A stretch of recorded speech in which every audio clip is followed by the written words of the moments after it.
이번 시간에는 이제 우리가 오전 시간에는 이제 신라라와 후한시대 기원 후 2세기 한 2세기 무렵을 작업하면요. 오늘은 이번 시간에는 삼국과 서진시대 대략 기원 후 3세기 무렵 상황을 전하는 이제 기록들을 중심으로 사만을 가지고 살펴보도록 하겠습니다. 이때 사만에 대한 내용을 다루는 이제 책들이 위랑이나 삼국지, 후한서, 진서 이런 책들이 가장 대표적인 책들입니다. 이 중에서 그 기록을 보면은 같은 시대를 보여주는 기록이긴 한데 약간 차이들이 좀 보여요. 이런 차이들 때문에 삼국지를 더 신뢰할 것인가 아니면 후한서를 신뢰할 것인가 이거에 대해서 어느 쪽을 이제 신뢰하는 따라서 사만에 대한 사회상이나 국가체제 이런 부분에 대해서 의견들이 차이를 이제 보이고 있습니다. 다만 이제 이락이나 이제 삼국지 같은 경우는 3세기 한 중년이나 중후반 무렵에 이제 편찬된 책인데요. 이 책이 편찬될 무렵에 이 사만하고 중국의 이 나라가 전쟁을 치르죠. 그 이제 기리형 전투라고 부르는 이제 전투가 이제 펼쳐지는데 한 245, 6년경에 전투가 벌어져요. 이 전투가 있고 나서 삼국지가 저술이 되고 있어요. 근데 이 전쟁의 이제 배경이 되는 게 당시 이제 사만 사람들이 이제 중국 위나라 가서 교육하는 과정 속에서 뭔가 이제 둘 사이에 이야기를 주고받는 과정에서 뭔가 이제 모욕이 있었다 그런 식의 이제 이야기가 있는데 기본적으로 이락이나 삼국지는 이제 중국 사람이 쓴 책이죠. 그들의 입장에서 그 당시의 상황을 표현을 한 거고, 그들이 말하는 이때 이제 오역이라는 게, 이제 그 사람들, 위나라 사람들은 단순하게 어떤, 말의 오류 때문에 오해한 거다. 이렇게 이제 표현한 거지만, 사만 입장에서 볼 때에는 뭔가 그들에게 심기를 건드리는 굉장히 중요한 문제를 건드린 거예요. 그 말 속에. 그게 격분을 하게 하고 전쟁이 일어나게 되는 배경이 된 거죠. 그렇기 때문에 이 무렵에 쓰여진 삼국지나 이락에는 치명적인 오류가 결국은 담겨져 있을 수 있는 거예요. 이게 결국 중국인의 입장에서 지금 사만사를 바라본 거인데 이 안에는 그들이 오해하고 있는 사만의 오해하고 있는 그런 인식이 사실 녹아져 있는 거죠. 그렇기 때문에 사만의 본래적인 모습을 온전히 담았다라고 하기에는 좀 한계가 있어요. 그래서 이제 삼국지와 후한서의 비중 속에서 과연 삼국지를 더 높게 볼 수 있을까라는 좀 의문이 드는데, 이거 좀 있어요. 먼저 이제 이락에 대해서 살펴볼 건데요. 이락은 온전한 책으로 좀 전하는 책은 아니고, 일부 책들에서 일부 내용들만 전하는 그런 책이죠. 삼국지에도 그 내용이 일부가 이제 주석 형태로 전하고 있는 거고, 여기에 언급하고 있는 한울이라는 책 안에도 이락이라는 내용 책의 일부가 전해지고 있어요. 이 한울이라는 책은 이제 당나라 시기에 장초국이라는 사람이 이제 찬술한 책인데, 이 책은 그러니까 신문지 연습용 그런 용도로 좀 많이 쓴 책인데, 시구를 적고 그 밑에다가 그 시구의 배경이 되는 역사의 사실을 주석 형태로 달아놓은 그런 책이에요. 그 안에 이락의 내용이 담겨져 있는 건데요. 이 한우는 일부 내용만 전해져요. 권위부, 그러니까 권위부라고 하는 이 부분만 전해지고 있는데 흉노나 이렇게 성비, 고구려나 이렇게 이제 동이 쪽 이쪽의 내용을 전하는 일부 내용만 사실 전해지고 있어요. 이것도 일본에 남아있는 그게 한 권이 전해지고 있어서 알려지게 된 건데요. 대략적으로 편찬 시기는 3세기 한 중반이나 후반 무렵. 이 태강의 연가는 서진의 연호예요.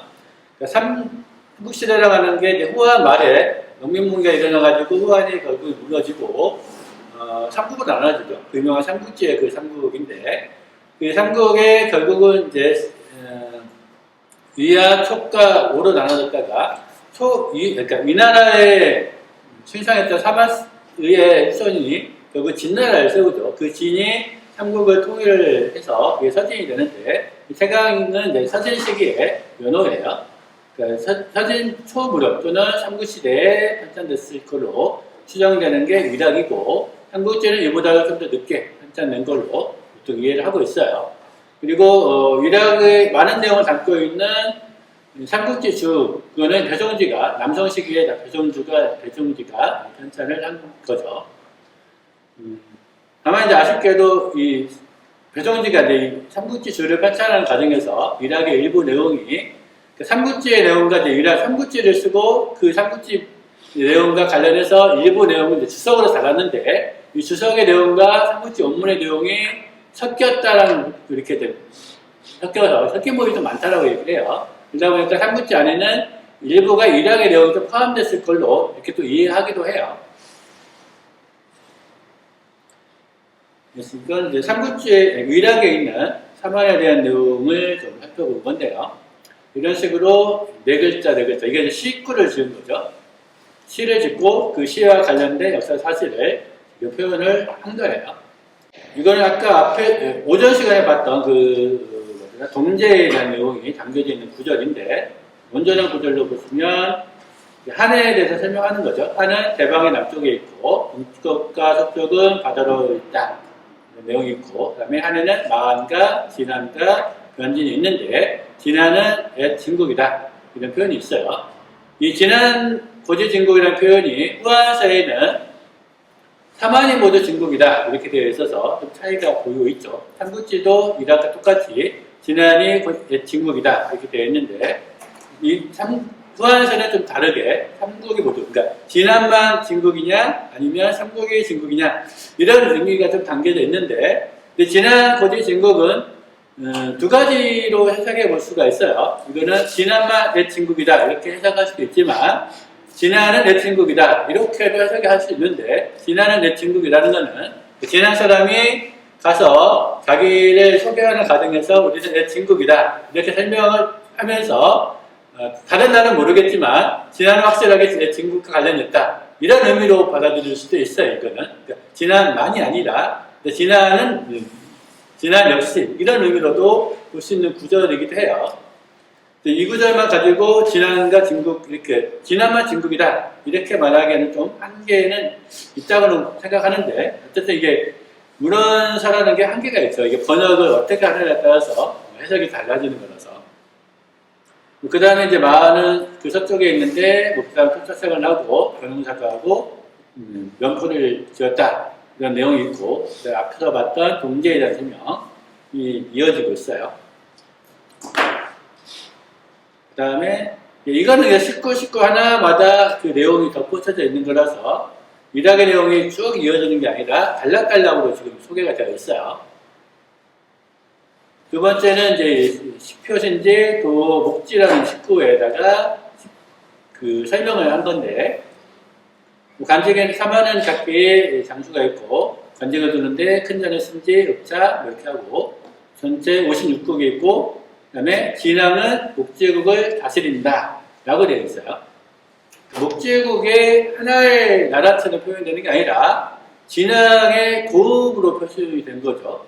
그러니까 지금 3만의 여러 나라들이 있는데 이 나라들의 성격이 뭐냐라는 것을 조금 생각해보게 하는 구절이에요. 그러니까 목제국 국으로 표현됐다고 해서 이게 반드시 독립된 국가 이런 의미로 쓰인다기보다는 사마이라는 전체 국가 안에서 목제국의 도읍처럼 부급처럼 표현되는 그런 구절인 거죠. 사만의 어떤 국가 형태에 대해서 그 소국의 어떤 연맹이 아니라 뭔가 큰 대연맹체 안에서의 각각의 국가가 존재하는 그런 형태로도 볼 여지가 좀 있어요. 그래서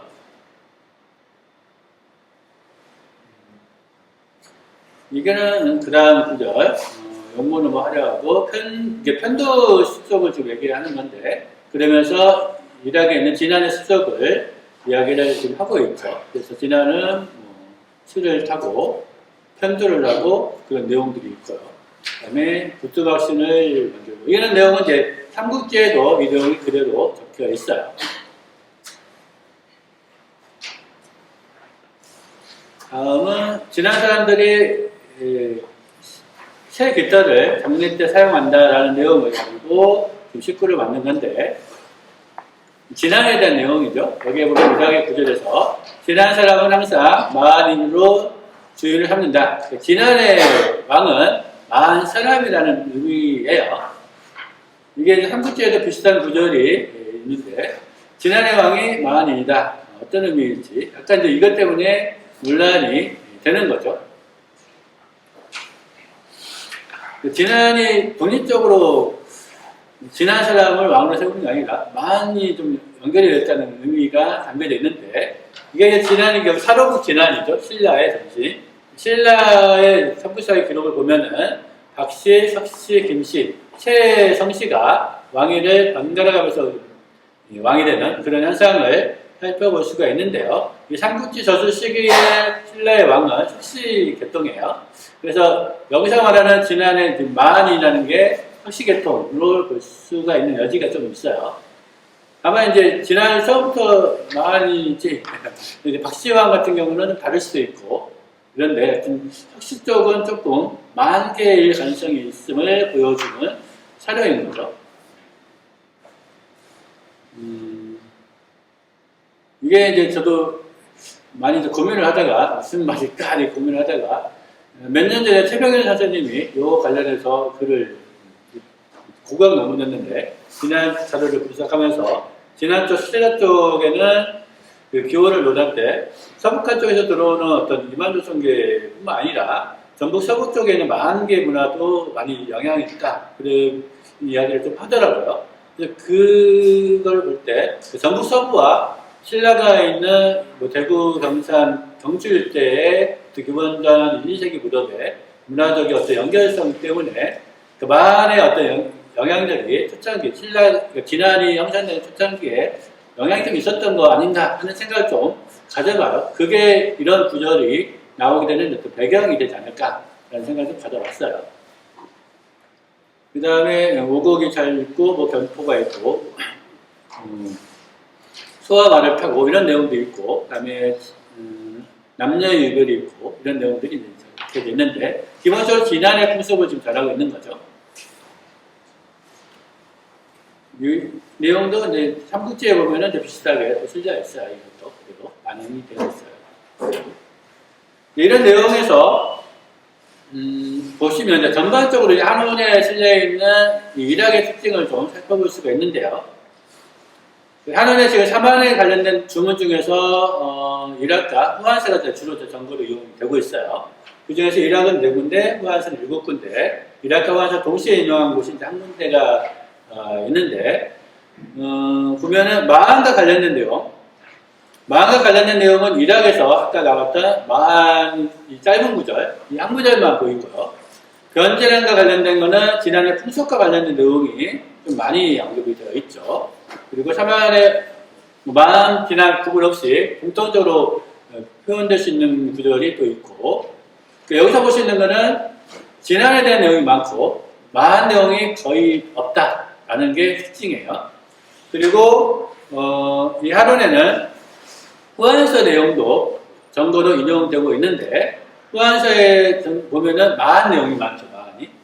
마한이 많고 변제란은 좀 적은데, 변제란에 담겨져 있는 내용은 삼국지 진안전에 보이는 내용이에요. 진한 사람이 진의 고역을 피해서 내려왔다는 그런 내용이 주로 이제 여기에 실려 있어요.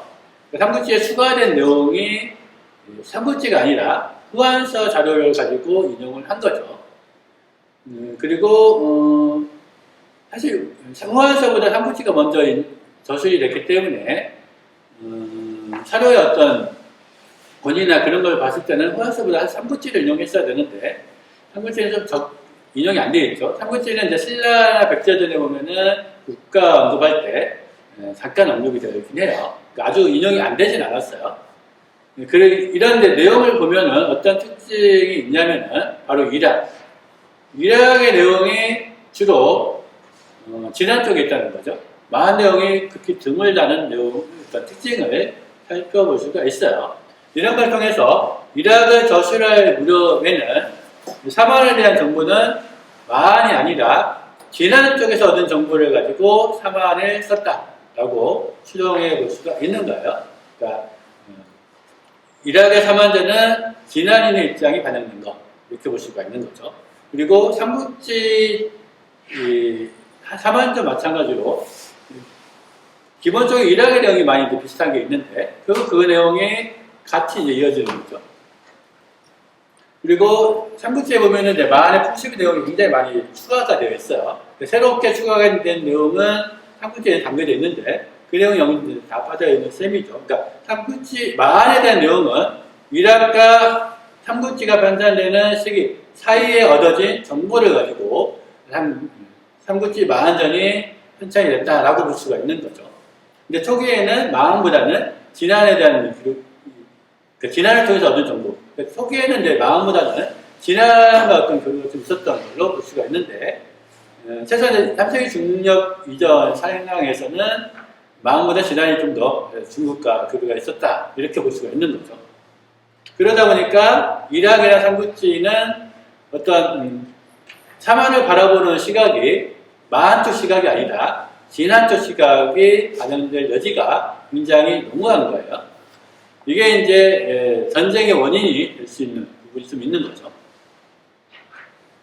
그러니까 진안이 바라보는 삼국의 사만의 상황과 목지국 진앙이 바라보는 사만의 상황은 다를 수가 있어요. 목지국 진앙은 사만의 맹주 총왕인데 그렇기 때문에 사만 모든 나라가 자신의 희야 국가다 이런 인식을 가지고 있는 게 목지국 진앙이고 사로국 진앙은 다른 생각을 갖는 거죠. 우리는 목지국 진앙의 영향권에 있는 나라가 아니라 별개로 어떤 거의 독립된 국가다 이런 인식을 가지고 있는 세력이에요. 그러다 보니까 진안 쪽에서 얻은 정보로 쓰여진 이런 사만전은 목지국의 입장이 아니라 사로국 입장이 더 반영이 되는 그런 셈이 되어버리죠. 그러면 이제 이 과정에서 생기는 사만과 그러니까 이 나라와 목지국 사이의 교류 과정에서 바라보는 이제 말을 주고받는 과정에서 진안을 놓고 바라보는 인식이 다를 수밖에 없겠죠.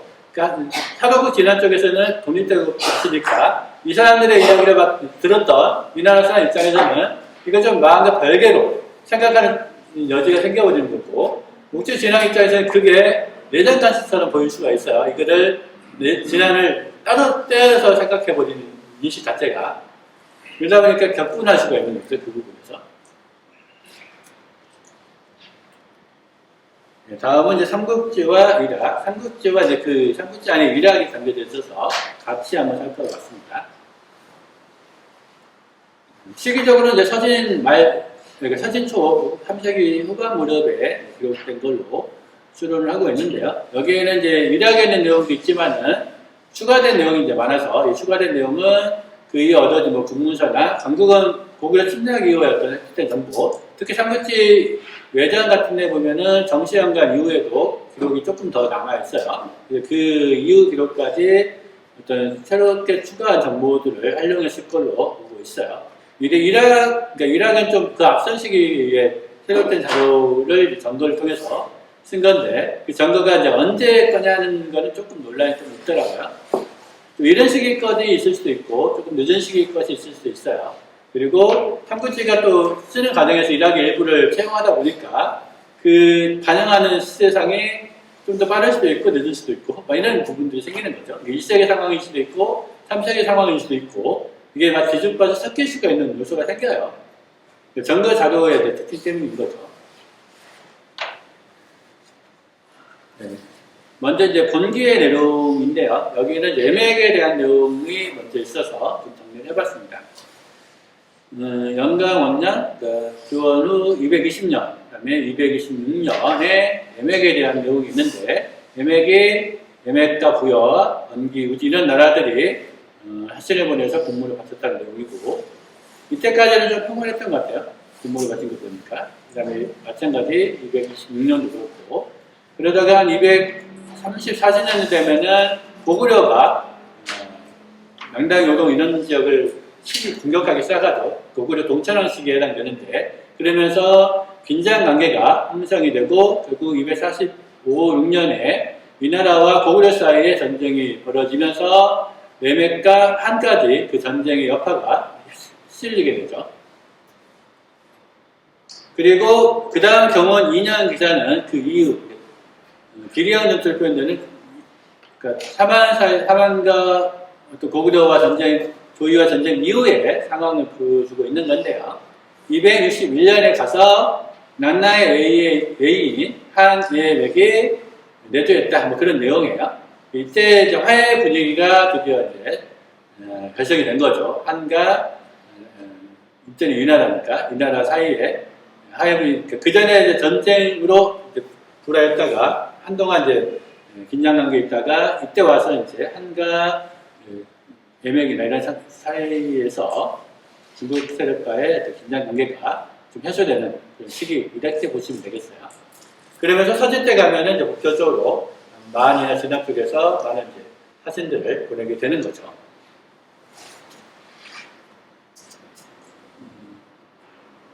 다음은 이제 삼국지 한전에 있는 내용을 쭉 한번 제가 정리를 해봤습니다. 한전의 내용을 쭉 이제 언급한 건데요. 굉장히 좀 많은 내용을 담고 있죠. 만에 대해서는 가장 자세한 내용이 전하고 있는 책이고요. 그 이후에 나오는 이제 책들은 기본적으로 이 삼국지를 기본으로 해서 요약하거나 해서 진선이, 양선이 이런 책들, 이후에 나온 책들은 많이 이걸 요약하죠. 그런 점에서 이 삼국지가 굉장히 사반사에 대한 초기 인식의 중요한 책인데요. 여기다 보면은 이락과 비슷하게 이 내용은 아마 이락에 있는 내용을 좀 반영한 것 같죠. 하는 대방이 남쪽에 있고 동전 해로 바다로 가려져 있고 남쪽은 해와 덮여 있다. 이 부분은 좀 추가가 되네요. 남쪽의 부분은. 그리고 만과 진안과 변환이 있고 진안은 진국이다. 이락에 있던 내용이 그대로 들어와 있는데 이게 좀 애매해요. 그래서 진국이 어디냐 이런 것 때문에 진국과 진안을 해서 진국을 연납주 세력이다 이렇게 표현할 수도 있지만 진국 삼국 이후한서에는 삼국이 모두 이제 진구가 되어 있다 보니까 진국을 꼭 영남 쪽 사려고 진안만 진국이 아니라 보다 중부 쪽 세력까지도 포함한 지역이 진국 검수에 또 넣을 수 있는 여지가 또 있어요. 이 기록을 어떻게 해석하느냐 이게 이제 영향이 끼치는 거죠. 제가 아까 설명했던 것처럼 이거는 중의적인 부분이 있다는 거. 진안만 진국이라는 의미도 있지만 진안은 중국이다. 그러니까 앞서 우리 이락을 설명할 때 이락이 진안 중심으로 선설됐다고 했잖아요. 진안과 위나라가 이제 교도하는 과정 속에서 진안 사람들이 가서 우리는 진국이다 이렇게 말하는 거죠. 그걸 그대로 옮겨 적었다 이렇게 볼 수도 있는 거예요. 그 진안 다만 이제 만과 변환이 진국과 어떤 관계였는지는 사실 이 정부에서는 모를 수 있다라는 거죠. 좀 어려운 문제 이렇게 제가 설명을 하긴 하지만 좀 혼란스러운 부분이 좀 있어요. 이게 삼국지가 그래서 조금 더 어려워요. 그 다음에 이제 만의 풍속을 쭉 설명을 하고 있습니다. 이게 이제 유락의 어떤 내용이 새롭게 반영이 되어 있는 거죠. 앞부분은 유락에 있는 부분이지만 토조생활하고 이런 부분까지 있었죠. 그 다음에 이제 장수, 대자, 신지, 읍차 이런 내용이 있고 성곽이 없다는 내용은 여기 추가가 되어 있죠. 이 성곽이 없다 이런 표현 때문에 마흔이 약간 좀 낙후되는 인식을 좀 갖게 해요. 전반적으로 이 삼국지 만전의 내용이 어떤 만사의 풍속에 대한 내용을 보면은 느낌이 낙후된 사회 이런 이미지가 굉장히 농후하게 좀 붙어 있는데 거기에는 이유가 있어요. 일단 계속 보면서 다시 설명을 하도록 하겠습니다. 그 다음에 이제 여러 나라들이 쭉 나열돼서 한 50여 국 되어 있는데 세어가 한 55개쯤 돼요. 세어가 55개 나오는데 그중에 몇 회가 붙었는지 그것도 좀 의문이에요. 이라크에서는 56개고 여기 55개 하니까 55라고 해도 되는데 그래서 아마 이제 전쟁 과정에서 몇 개 나라가 사라지고 또는 이합치산이 있다 보니까 국가수가 좀 애매했던 것이 아닐까 하는 생각도 좀 들어봐요. 그 다음에 총호수는 10만호, 대국은 만여가, 소국은 수천가. 이거는 대충 이제 수학적으로 풀어보면 대국이 한 많아야 내국이에요. 이 정도면. 5개 이상이면 소국 수천가가 나올 수가 없어요. 선가가 이렇게만 나올 수밖에 없죠. 그래서 많아야 3개 내지 4개 정도. 그러면 손을 꼽아볼 수가 있죠. 목지국, 신은신국, 백제국 정도. 그래서 3개 다 쳐버려요. 나머지 국가들은 1, 2천 정도 된다고 보시면 되겠어요. 그러니까 아주 큰 나라와 작은 나라 이 정도가 섞여 있는 나라가 많은 거죠. 주요 국가가 중심으로 이끌어가는 그런 나라라고 볼 수가 있어요. 다음에 이제 진화는 월주국, 이제 목주국을 의미하는데, 월주국을 다스린다, 여기도 다스릴 치자로 되어 있죠. 그러니까 월주국의 도읍처럼 약간 좀 언급이 되어 있어서 애매한데, 이 목주국에 대한 내용 자체가, 이 삼국지 자체는 별로 없어요. 이렇게만 되어 있다 보니까, 진앙과 목주국의 관계, 그러니까 뭔가에 대한 논쟁이 생기게 되는 건데, 진앙이 삼한 전체의 왕이다, 이렇게 말하는 사람도 있고, 이 경우는 이제 후한서를 반영한 거죠. 후한서를 그렇게 표현되어 있으니까. 또 다른 경우는 목주국의 왕일 뿐이다, 이렇게 말하는 경우도 있고, 가장 극단적으로 표현하면. 좀 더 확대해서 표현하는 사람들은 마한의 왕이다, 이렇게 말하는 경우도 있고, 마한과 변한의 왕이다. 그러니까 변한까지 영향을 끼쳤다, 이렇게 얘기하는 경우도 있고, 진한까지 영향을 끼쳤다, 이렇게도 얘기하고, 해석이 좀 애매하니까 설이 좀 많아요, 이 부분은. 근데 이게 결국은 이 삼국지의 진앙에 대한 내용이 굉장히 적게 나와 있기 때문에 그런 분분한 설이 나오게 되는 건데요. 여기서 삼국지의 이렇게 진앙 목주국에 대한 내용이 짧을까? 이런 부분을 좀 고려를 해보면 가장 생각해 볼 수 있는 게 바로 조이와 전쟁이 있은 직후라는 거죠.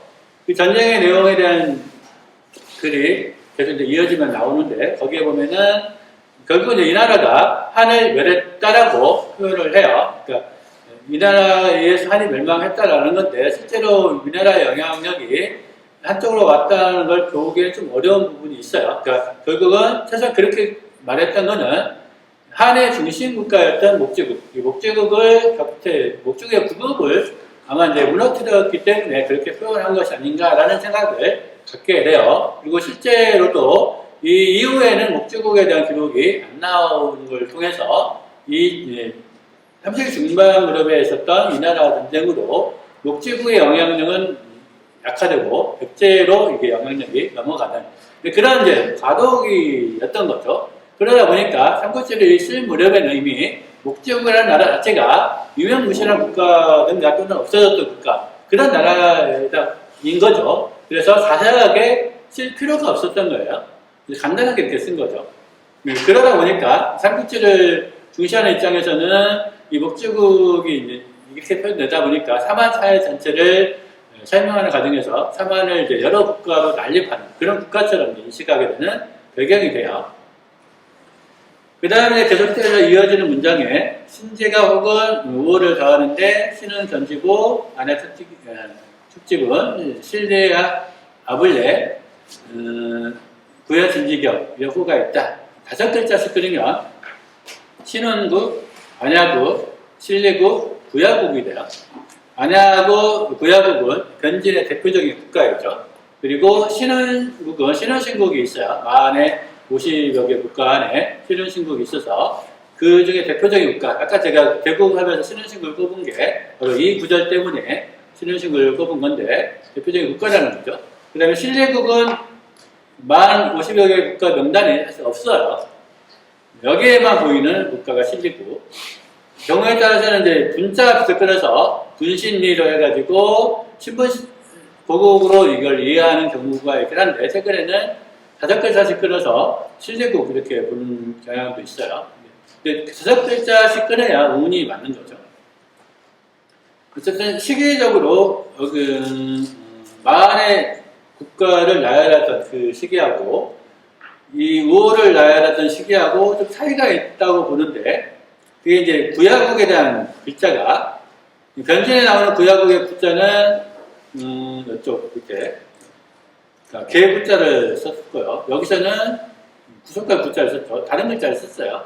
그러니까 같은 시기에 썼다면은 그러니까 같은 글자를 썼을 것 같은데 다른 글자를 쓴 걸 보아서는 다른 어떤 전도에 의한 걸로 좀 보여요. 이 과정에서 네 개의 나라가 특별하게 이제 언급이 됐다라는 게 이게 이제 좀 중요한 국가였던 것 같고요. 그 중에서 신지나 축지, 진지, 견지, 약간 신지와 반응이 비슷하죠. 이 세 나라는 좀 큰 것 같고 신뢰는 아부리기 때문에 좀 그게 좀 달라지 않을까 하는 생각을 좀 가져보긴 하는데 그렇습니다. 이 나라들이 대체적으로 남이안하고 특히 김해 쪽이나 하만 쪽이니까 교통로상의 좀 주요 국가들이죠. 그래서 양남에서 외로 이어지는 교통로상에서 주요 국가들이 좀 나열된 게 아닐까. 그 과정에서 이런 나라들이 관여를 하다 보니까 이 네 개 나라가 특별하게 언급된 거 아닐까 하는 생각을 좀 가져봐요. 그 다음에 뭐 관내, 뭐 이설선, 육군, 기후, 중량장 뭐 이렇게 있다. 이설선은 이제 이 나라에서 준 거겠죠. 그 다음에 뭐 이런 것도 있다고 하는데 이게 실제 마한의 관직인지 이 나라와 관계 속에서 준 관직인지 좀 논란이 될 수 있는 부분이고요. 그 다음에 이제 후한사고 이 앞부분을 좀 비교해 본 건데요. 후한사는 이렇게 되어 있어요. 안에는 세 종류가 있는데 여기는 적고 마한이 서쪽에 있어서 54구 그리고 진화는 12구 변화는 12구 쭉 한 다음에 백제도 언급이 되어 있고 여기는 그러니까 이 후한사가 작전될 무렵에는 백제가 굉장히 큰 나라였죠. 백제가 따로 언급이 되어 있어요. 그리고 빨간색으로 표시되는데 여기 이 부분이 좀 많이 차이가 나죠. 개, 고지, 진국 모두 옛 진국이다. 이 사만이 모두 옛 진국이라는 거죠. 그리고 마한이 가장 크고 공립을 해서 마한 사람들이 함께 그 종이 그러니까 마한을 진앙으로 세웠다는 거예요. 그리고 묵지국에 도읍을 했다. 그러니까 이 내용을 보면은 사만 전체가 지금 묵지국 사만 이게 마한 사람이 진앙을 세웠고 묵지국이 도읍이고 이 묵지국 왕은 사만 전체 왕이다. 사만 전체 왕이라는 거예요. 그 모든 나라의 왕은 그 선조가 마한 사람이다. 라고 되어 있어요. 이 내용을 봤을 때 사만은 마한의 어떤 중심이 돼서 이루어지고 그 마한인들이 세운 묵지국의 전체 왕이다. 그런 의미를 담고 있어서 삼국지에서 나와 삼국지에는 이런 구절이 없죠. 삼국지에는 이제 묵지국에 간단하게 있었기 때문에 그 삼국지 기록만 가지고는 한이 여러 나라로 난립한 것처럼 보이는 건데 후한서 기록을 보면은 한이 난립한 게 아니라 세계적인 어떤 정치체를 갖는 거죠. 진앙이 있고 그 밑에 여러 국가가 있는 이런 이제 형태가 어떤 형태로 볼 수 있냐면은 바로 이제 서주 봉건국가 형태를 우리가 유추해 볼 수가 있어요. 주나라가 삼나라 국가하고 세워지는 게 서주 국가이죠. 그 서주 봉건국가 안에는 제나라도 있고 노나라도 있고 초도 있고 연도 있고 여러 나라가 있어요. 여러 나라가 한 1000여 개 정도의 본국이 있었어요. 서주 시기에는. 그들이 이제 이합지천에서 몇 개 더 줄어들긴 하는데 그런 상황에서 우리가 그 시대를 서주 시대라고 하죠. 크게 보면 하나의 나라 서주라고 하지만 구체적으로 따져보면 1000여 개 나라가 난립한 국가인 거야. 서주라는 나라가. 이렇게 연맹체를 이룬 단계가 있었는데 사만의 시기가 되라 그런 것처럼 여러 공동대 국가들이 있는 거고 그 안에 대표적인 맹주국이 존재를 하는 국가인 거죠. 그런 의미를 지금 담고 있어요.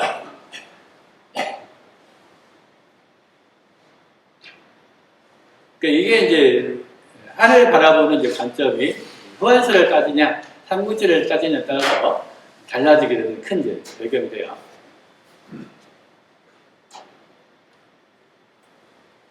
그 다음에 여기는 이제 한의 형상과 좀 관련돼서 고조선의 준항이 내려와서 한항이 되었다는 내용을 담고 있는 구절이에요. 그래서 이제 이 구절은 주로 이제 고조선 시기의 내용을 담고 있는 건데요. 구체적으로는 기원전 4세기에서 2세기 초반 무렵의 상황을 축약적으로 담고 있죠. 여기에 보면은 이제 준항이 삼남대에게 왕을 치겠다라는 내용이 되어 있는데, 위락에는 이제 준항 때가 아니라, 준항은 이제 기원전 2세기 초반 무렵에 이만에게 나라를 빼앗긴 그 당시의 왕이고, 위락에는 기원전 4세기 후반 무렵에 왕을 치겠다라고 되어 있어요. 근데 이 왕을 치겠다 할 때 이 왕이 뭐냐를 좀 생각해 볼 필요가 있는데, 왕하면 그냥 최고 우두머리 이렇게 생각할 수도 있는데, 이때는 지금 후조 공봉체제에서의 왕과 후는 분명하게 급이 달라요. 왕이라고 생각할 수 있는 것은 원래는 주나라 왕만 왕을 칭할 수 있었고요. 나머지 나라는 왕을 칭할 수가 없어요. 제후들은 후를 칭한 거죠.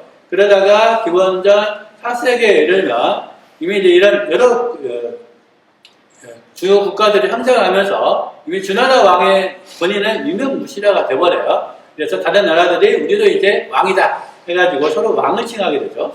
그런 상황에서 고조선도 왕을 칭했다고 하는 내용이 이제 이락의 내용이고, 그러니까 왕을 칭한다는 것은 그 나라들과 대등한 동등한 국가라는 의미를 담고 있어요. 근데 이제 여기서는 이제 왕을 칭한 시기가 그때가 아니라 좀 더 늦은 시기에 왕을 칭했다라는 그런 의미를 담고 있긴 있는데, 어쨌든 이거는 참남대라고 이렇게 표현한 거죠. 중국인 입장에서 볼 때는 왕이라는 칭호 함부로 쓸 수 없는데 왕을 칭했다 이런 의미로 쓴 거예요. 그 다음에 이제 위락의 내용은 기자의 우선이 조선후가 이런 내용이 담겨져 있는데, 한번 보도록 할게요. 이게 한 4만만 상관이 없을 수 있는데, 어쨌든 고조선이 내려와서 4만이 되는데, 그 과정 속인데, 4만의 고조선에 대한 이야기가 자세하게 이제 위락에 실려 있는 거죠. 아무래도 이 낙나무 시기에 그 선조들의 이야기를 해부하면서 뭔가 그렇게 내용이 있다고 볼 수가 있어요. 그러다 보니까 부정확할 수도 있는 부분이 있기도 하고, 약간 과장된 부분이 존재할 수도 있긴 하지만, 어쨌든 좀 이런 식의 고조선에 대한 유일한 기록이기 때문에 굉장히 고조전사 연구할 때 중요하게 다루어지죠. 기자의 후손이라는 표현은 이미 이제 낙나무 시기에는 조선하면 무조건 기자 이렇게 나오는 거니까 언급되는 거고, 이때는 이제 조선 후였던 것 같아요. 주나라가 쇠퇴하고 연나라가 왕을 칭할 때, 이게 기원전 323년 무렵이에요. 그 무렵이라는 거죠.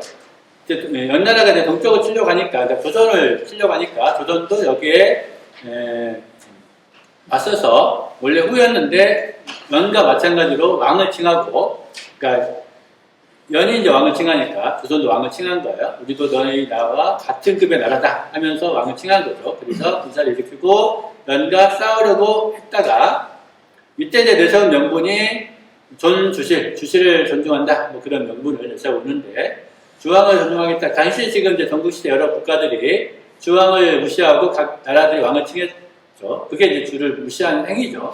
근데 조선후가 주실을 존중하는 명분 속에서 연을 치려고 이제 하는 거죠. 전쟁 명분으로 내세우는 건데, 결국 이제 이 무렵에는 고조선이 굉장히 세력이 강대하다 보니까 중원으로 진출을 해가지고 중원의 패자를 좀 도전하려는 그런 시도였다라고 할 수 있는 거죠.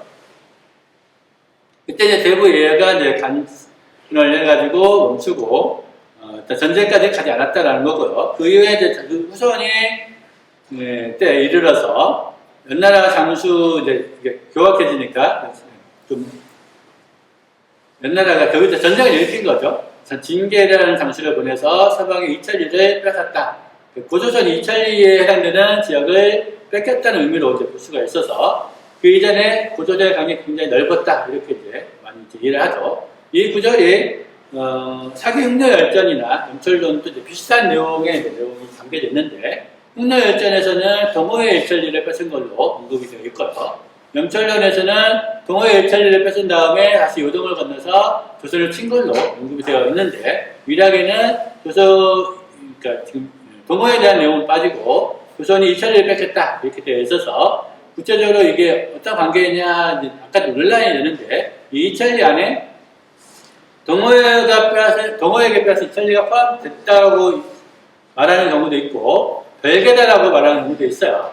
나란히 존재할 수 있기 때문에, 발해만 연하에 따라서 밑에 쪽으로 이천리 이렇게 얘기할 수도 있고, 발해만과 논어하고 이쪽으로 나란하게 도고는 그쪽으로 천리 이렇게 얘기할 수도 있는 여지가 있어서 또 한계가 있는 거죠.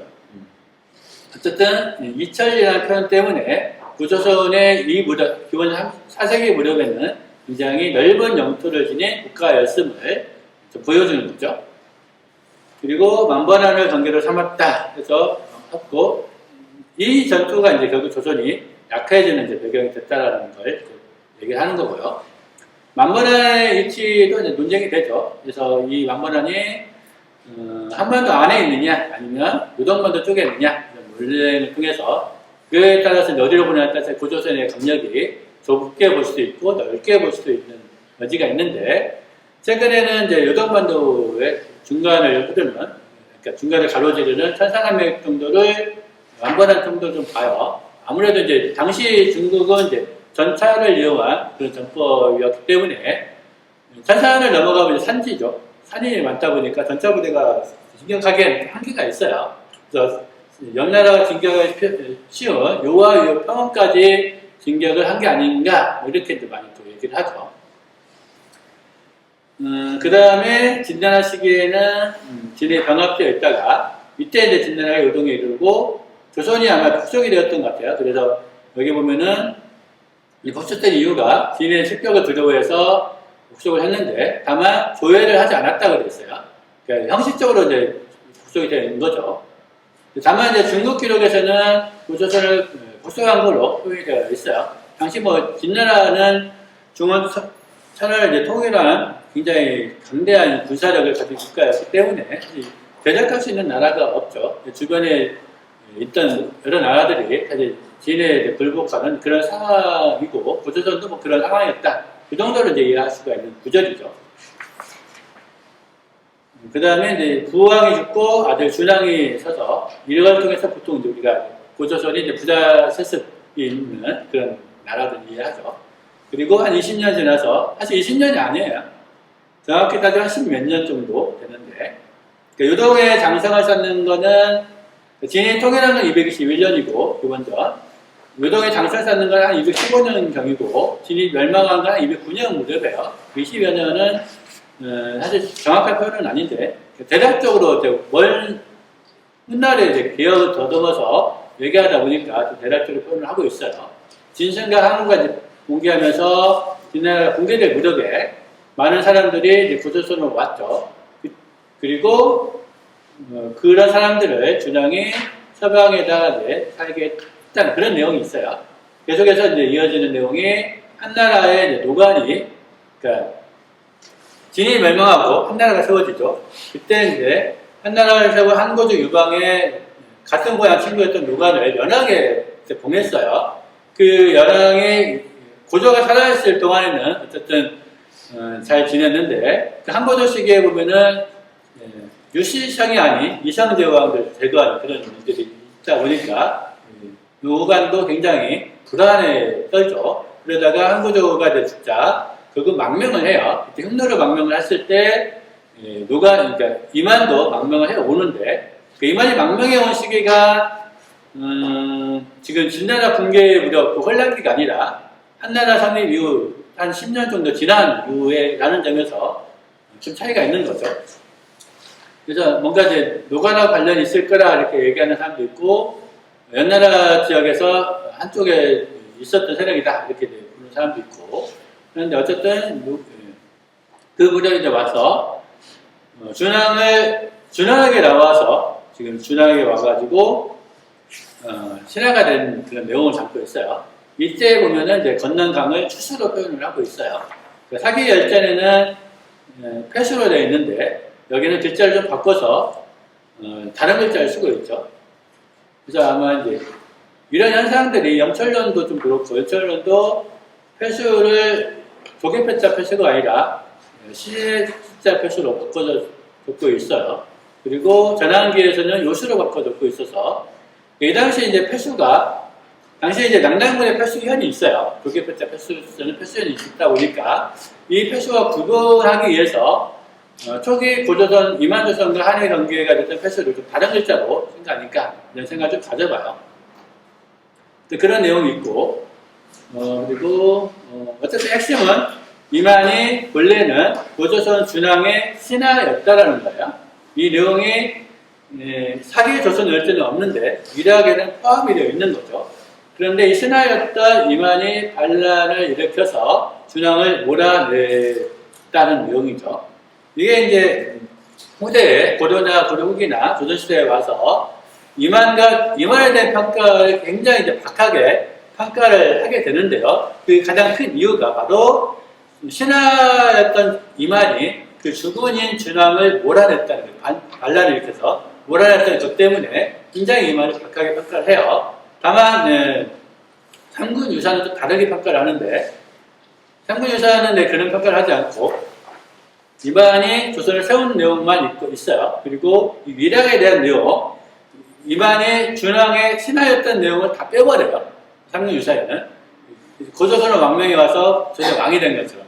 약간 그러면서 이제 이만에 대한 평가가 삼국유사는 다른 사사하고 다른데, 어쨌든 그런 내용이 좀 있고요. 어쨌든 이런 과정을 거쳐서 고조선 이야기를 좀 했는데, 이렇게 이제 준왕이 이제 이만에게 밀려가지고 내려오죠.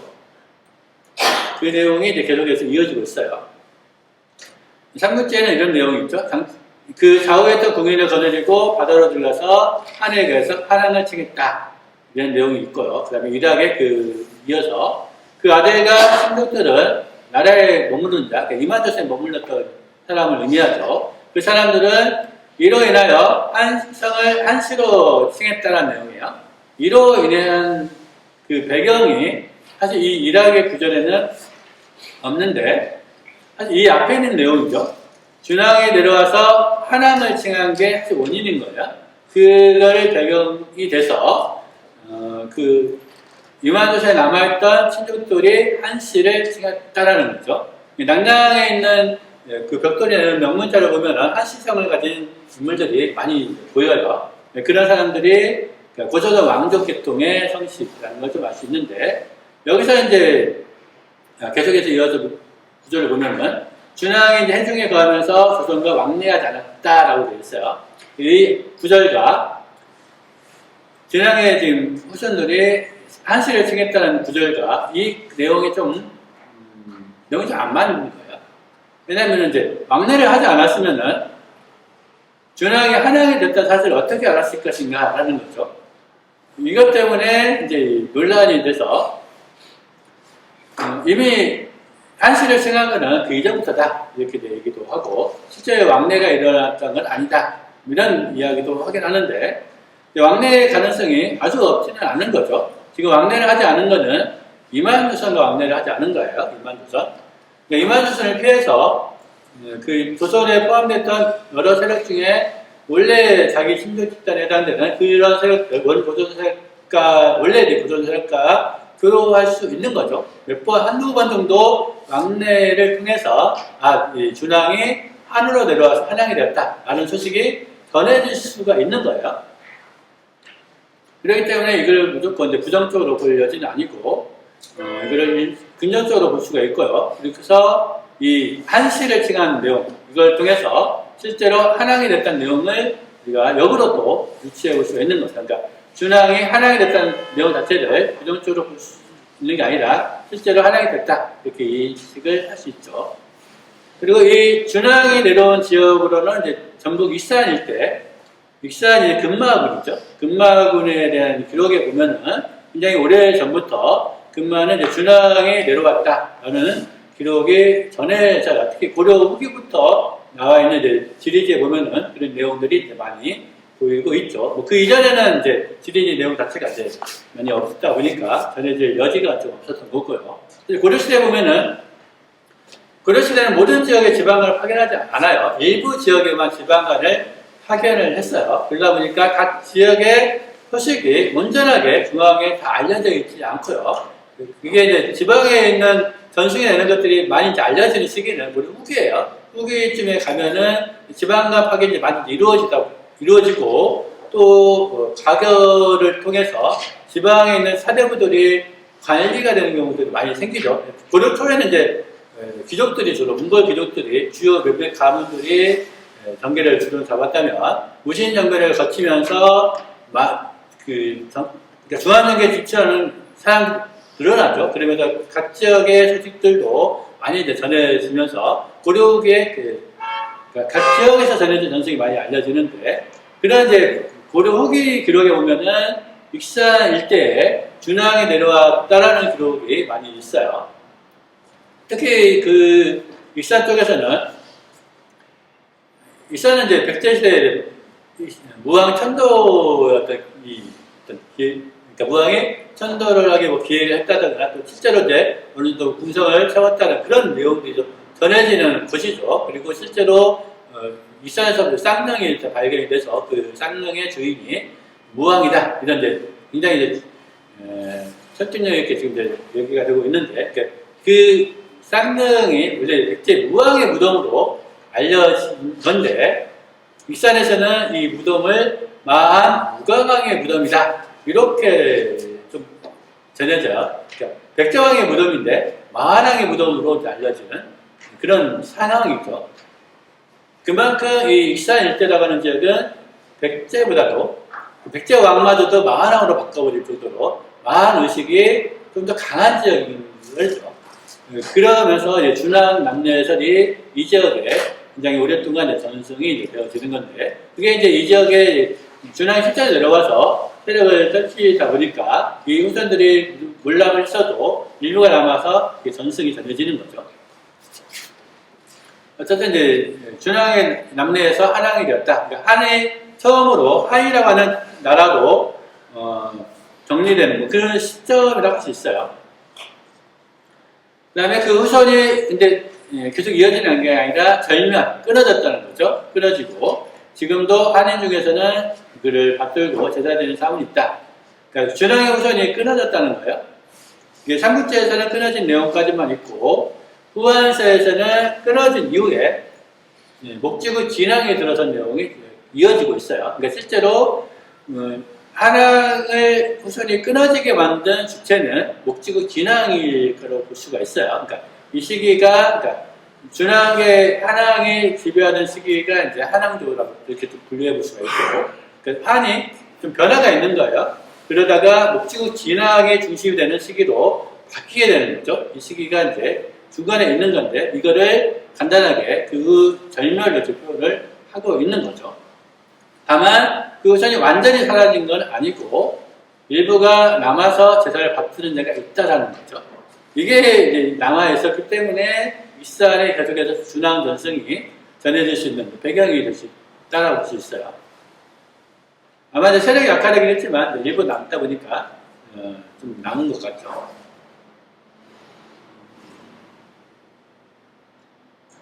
그리고 이게 이제 전해지는 시기, 이게 준후 절멸하고 이런 후손들이 제사 지내는 시기, 이게 알려지는 시기는 대략 한 3세기 무렵이 아닐까. 이게 지금 일학의 내용이 아니라 삼국지 내용이죠. 삼국지에 추가된 내용이니까. 삼국지에 이 내용이 추가되는 시기가 한 3세기 중반 무렵이었던 교류가죠. 특히 이 정시장간 전쟁 이후에 대왕 태수가 내로 사신을 파견을 여러 차례 왕래를 해요. 그 과정에서 사망 지역을 돌아볼 시간이 갖는 거죠. 이때 이제 호남 일대를 거쳐갈 때 이들 사람들이 본 거겠죠. 그러면서 이런 내용이 전해지는 게 아니겠는가 이런 생각을 좀 가져봐요.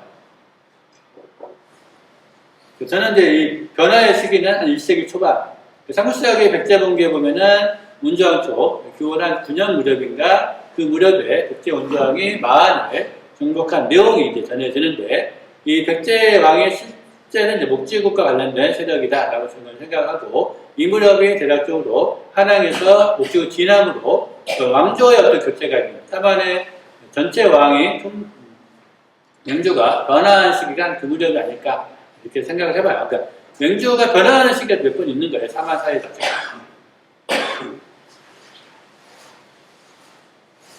이거는 준왕 남녀 기사를 후한서 좀 비교해 본 건데요. 조선왕조이 이만하게 패배한 이후에 수천 명을 거느리고 이때도 이제 바다로 들어와서 여기서는 이제 마한을 공격해서 깨트린 다음에 한왕이 됐다. 조금 다르게 표현되어 있긴 하죠. 앞에서는 한지로 와서 한왕이 됐다 이렇게 됐는데, 여기서는 마한을 공격해서 이긴 다음에 한왕이 됐다 이렇게도 표현이 된 게 좀 차이가 있어요. 그리고 준후 절멸 이후에 준왕의 후손이 이제 끊어진 이후에 마한인이 다시 한왕이 됐다는 얘기죠. 원래 마한이 있었다가 준왕이 내려와서 다시 한왕이 되었는데, 그 후손이 끊어지고 다시 마한인이 진왕을 세웠다라는 내용이죠. 그러니까 함안 지역의 지금 세력의 변화를 보여주는 내용이에요. 원래 마한이 있었고 그 마한 지역 안에 지금 준왕이 한왕이 됐다가 진왕이 바뀌는 거죠. 그래서 이 변화를 일으키는 세력이 이제 진왕이라는 것을 좀 보여주는 게 후한서 내용이에요. 요거는 이제 장보론에 있는 준왕 남천과 관련돼서 볼 수 있는 기록인데요. 이 장보론은 기원후 2세기 후반 무렵 우리가 앞서 봤던 이락이나 삼국지보다도 먼저 쓰인 책이에요. 그러니까 먼저 원초적인 사료인 셈이죠. 여기에 보면은 한에 대한 내용이 좀 적혀 있는데, 앞에 있는 거는 이제 실경에 대한 내용을 간략하게 이제 적은 거고, 빨간색으로 표시된 부분이 이제 추가되어 있는 건데요. 그 후에 이제 한사라는 인물이 또 한씨를 칭했고, 이만에게 정보를 당해서 회중으로 옮겨왔다. 이런 간략한 내용이 여기에 적혀 있어요. 여기에 보면은 여기서는 이제 한율로 갔다는 게 아니라 회중에 가있다 정도로만 되어 있어요. 이것 때문에 이 기록을 더 중심으로 해가지고 실제 준왕이 한율로 간 게 아니다. 이렇게 얘기를 하는 경우도 있긴 있는데, 어쨌든 이제 전국 쪽에 나오는 그 국어적인 양상에서도 봤을 때 그게 아전이 부정하기 좀 어렵다라는 생각을 갖고요. 해중이라고 해서 무조건 바다 가운데는 섬을 의미하는 건 아니에요. 중국 기록에 보면은 한서에 보면은 고조선을 영역을 표시할 때 해중에 있다라는 표현이 있어요. 중국 쪽과 육지를 연결되는데도 불구하고 해중이라고 이제 표현을 하는 걸 볼 수가 있는데, 이게 이제 바다로 많이 왕래를 하다 보니까 해중이라는 표현을 좀 쓰고 있는 것 같긴 해요. 반드시 바다에 있다는 게 아니라 아마 이제 사만으로 내려왔는데 이걸 이제 해중으로 표현한 거죠. 일부 내용만 있기 때문에 사실 이걸만 가지고 만으로 온 게 아니다라고 이렇게 단정하기는 좀 한계가 있다라는 거고요. 그 다음에 한씨를 칭한 게 망명 이전 다시 한씨를 칭한 그걸 좀 알 수가 있어요. 사실 한왕이라는 칭호가 많이 있어서 한왕을 칭했다라고 볼 수도 있지만, 고조선이 내려와서 그 준왕이 내려와서 한을 칭했을 가능성도 있어요. 그러니까 한이라는 칭호 자체가 고조선 왕족의 어떤 지칭의 의미가 있다 보니까 한왕이 있고, 한왕이 이제 한을 칭하면서 한의 세력권에 있는 지역 자체가 한으로 표현이 될 수가 있는 거죠. 그러니까 레나 맥 이런 우리가 앞서 이제 맥 이런 것들은 중몰 세력이 변방에 있는 오랑캐를 지칭할 때 이런 표현을 썼잖아요. 그러니까 여기는 약간 타칭의 의미가 있어요. 그 토차 세력이 스스로 칭한 친구가 아닌 거죠. 근데 이 한이라는 경우는 한왕이 한을 그러니까 세우면서 칭하는 표현이다 보니까 이건 자칭이 되는 거예요. 스스로 한을 칭했던 거죠. 그래서 앞에 우리가 봤던 처음에 의락이나 삼국지 초기에 나오는 사마는 옛 중국이다 이런 표현들, 이런 표현에서 진국과 사만을 비교를 좀 한 내용인데, 사실 진국하고 이걸 비교를 했던 가장 큰 이유가 진국이 원래 중몰 세력과 먼저 교류했던 세력이죠. 진국은 알고 있다는 거죠. 알고 있는데 지금 이 삼국지 단계에 한이다라는 세력이 또 나오니까 한은 뭐냐? 이게 좀 궁금해지죠. 그래서 한과 진국의 관계가 궁금해서 이제 그 관계를 논하면서 한이라고 하는 거는 진국과 같은 계통이다. 이런 내용 이제 말하는 과정에서 한을 언급을 한 건데, 그렇기 때문에 이 한은 중국 쪽에서 이 한반도 남부 세력을 지칭할 때 만들어진 어떤 칭호가 아니라 스스로 이게 남한 쪽에 있는 세력이 스스로 칭한 칭호였던 것을 좀 유추해 볼 수가 있어요. 그 자칭의 어떤 우리가 처음으로 사용했던 독립된 어떤 독자적인 국호의 셈이죠.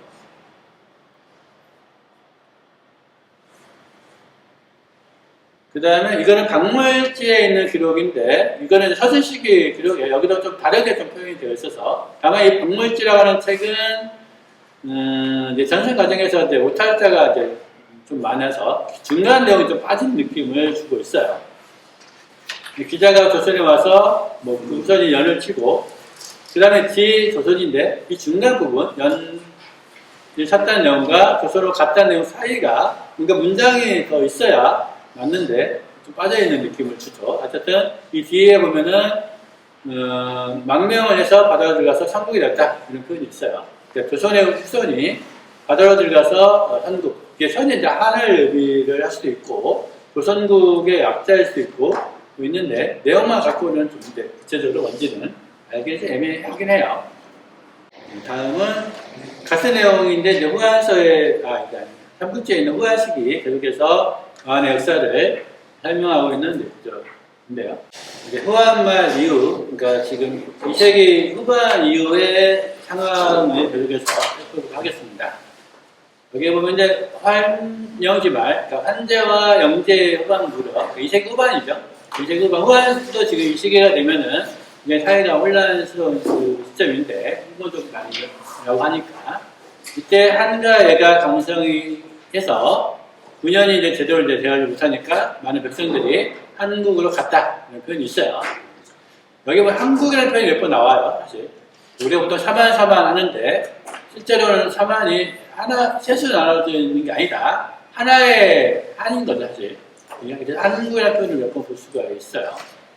그리고, 결국 이제 목적은 진앙이 있고, 진앙의 전체를 총괄하는, 이런 이제, 번거체제적인 성격을 가지고 있는 그런 나라로서 한국으로 볼 수 있는 건데, 이 시점에 많은 이제 남남 쪽 주민들이 한국으로 왔다라는 거죠. 그리고 이제 건한 시기에 가면은 이제 2세기에서 3세기로 넘어가면서 이 시기가 되면은 요동 쪽은 지금 삼국지 전 단계 앞부분에 해당되는데 삼국지를 읽어보신 분들은 많이 아시겠지만 각 지역에서 영웅포골들이 이제 일어나서 활거를 하죠. 그때 그 요동 지역은 공선탁에 이제 응거를 해요. 그 공선탁의 이제 세력이 강화하는데 건한 시기에는 이제 그 아들이었던 공성가 시기예요. 이 공성가 시기에 낙랑구 남쪽에 있는 균현 남쪽을 대방으로 삼았다는 내용이죠. 낙랑을 둘로 나눠서 낙랑과 대방으로 만든 내용이에요. 그리고 공성모가 장창을 보내가지고 어떤 그 노력 속에서 유민을 모아서 다시 그 구민 백성들이 점점 돌아오고 한과 애가 드디어 결정을 했겠다. 뭐 이런 내용이 이제 적혀져 있는 거죠.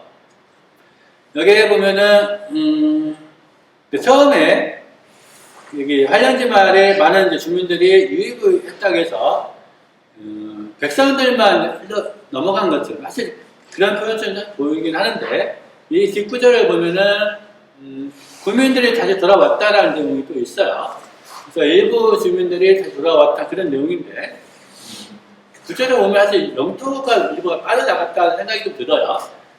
한해 북쪽에 있는 어떻게 보면 영서 쪽이나 이런 지역이 원래는 애맥 지역이었는데 애맥이 한해 좀 영향이 있다 보니까 그 영향권이었다가 한해 세력이 강성해지면서 북쪽으로 치고 올라온 거죠. 그러다 보니까 이 땅이 한해 땅이 됐다가 다시 공성강 시기에 일부가 다시 이제 대방문 쪽으로 넘어가는 그런 내용이 아닐까 하는 생각을 좀 가져봐요.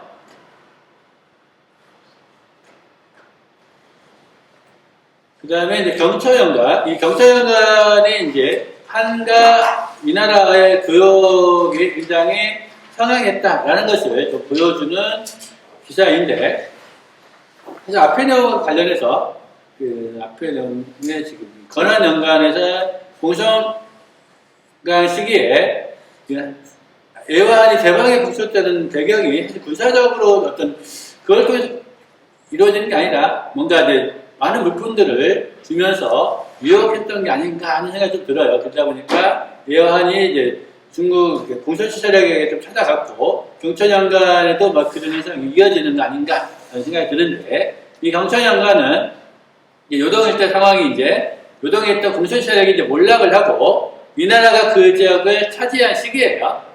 이 나라가 이제 차지를 하면서 이제 그 평정 내용을 지금 설명하고 있고요. 그리고 그때 많은 삼국의 신제들이 찾아오니까 그 의권들에게 인수나 이런 것들을 내려줬다. 그런 내용이 적혀 있는 거죠.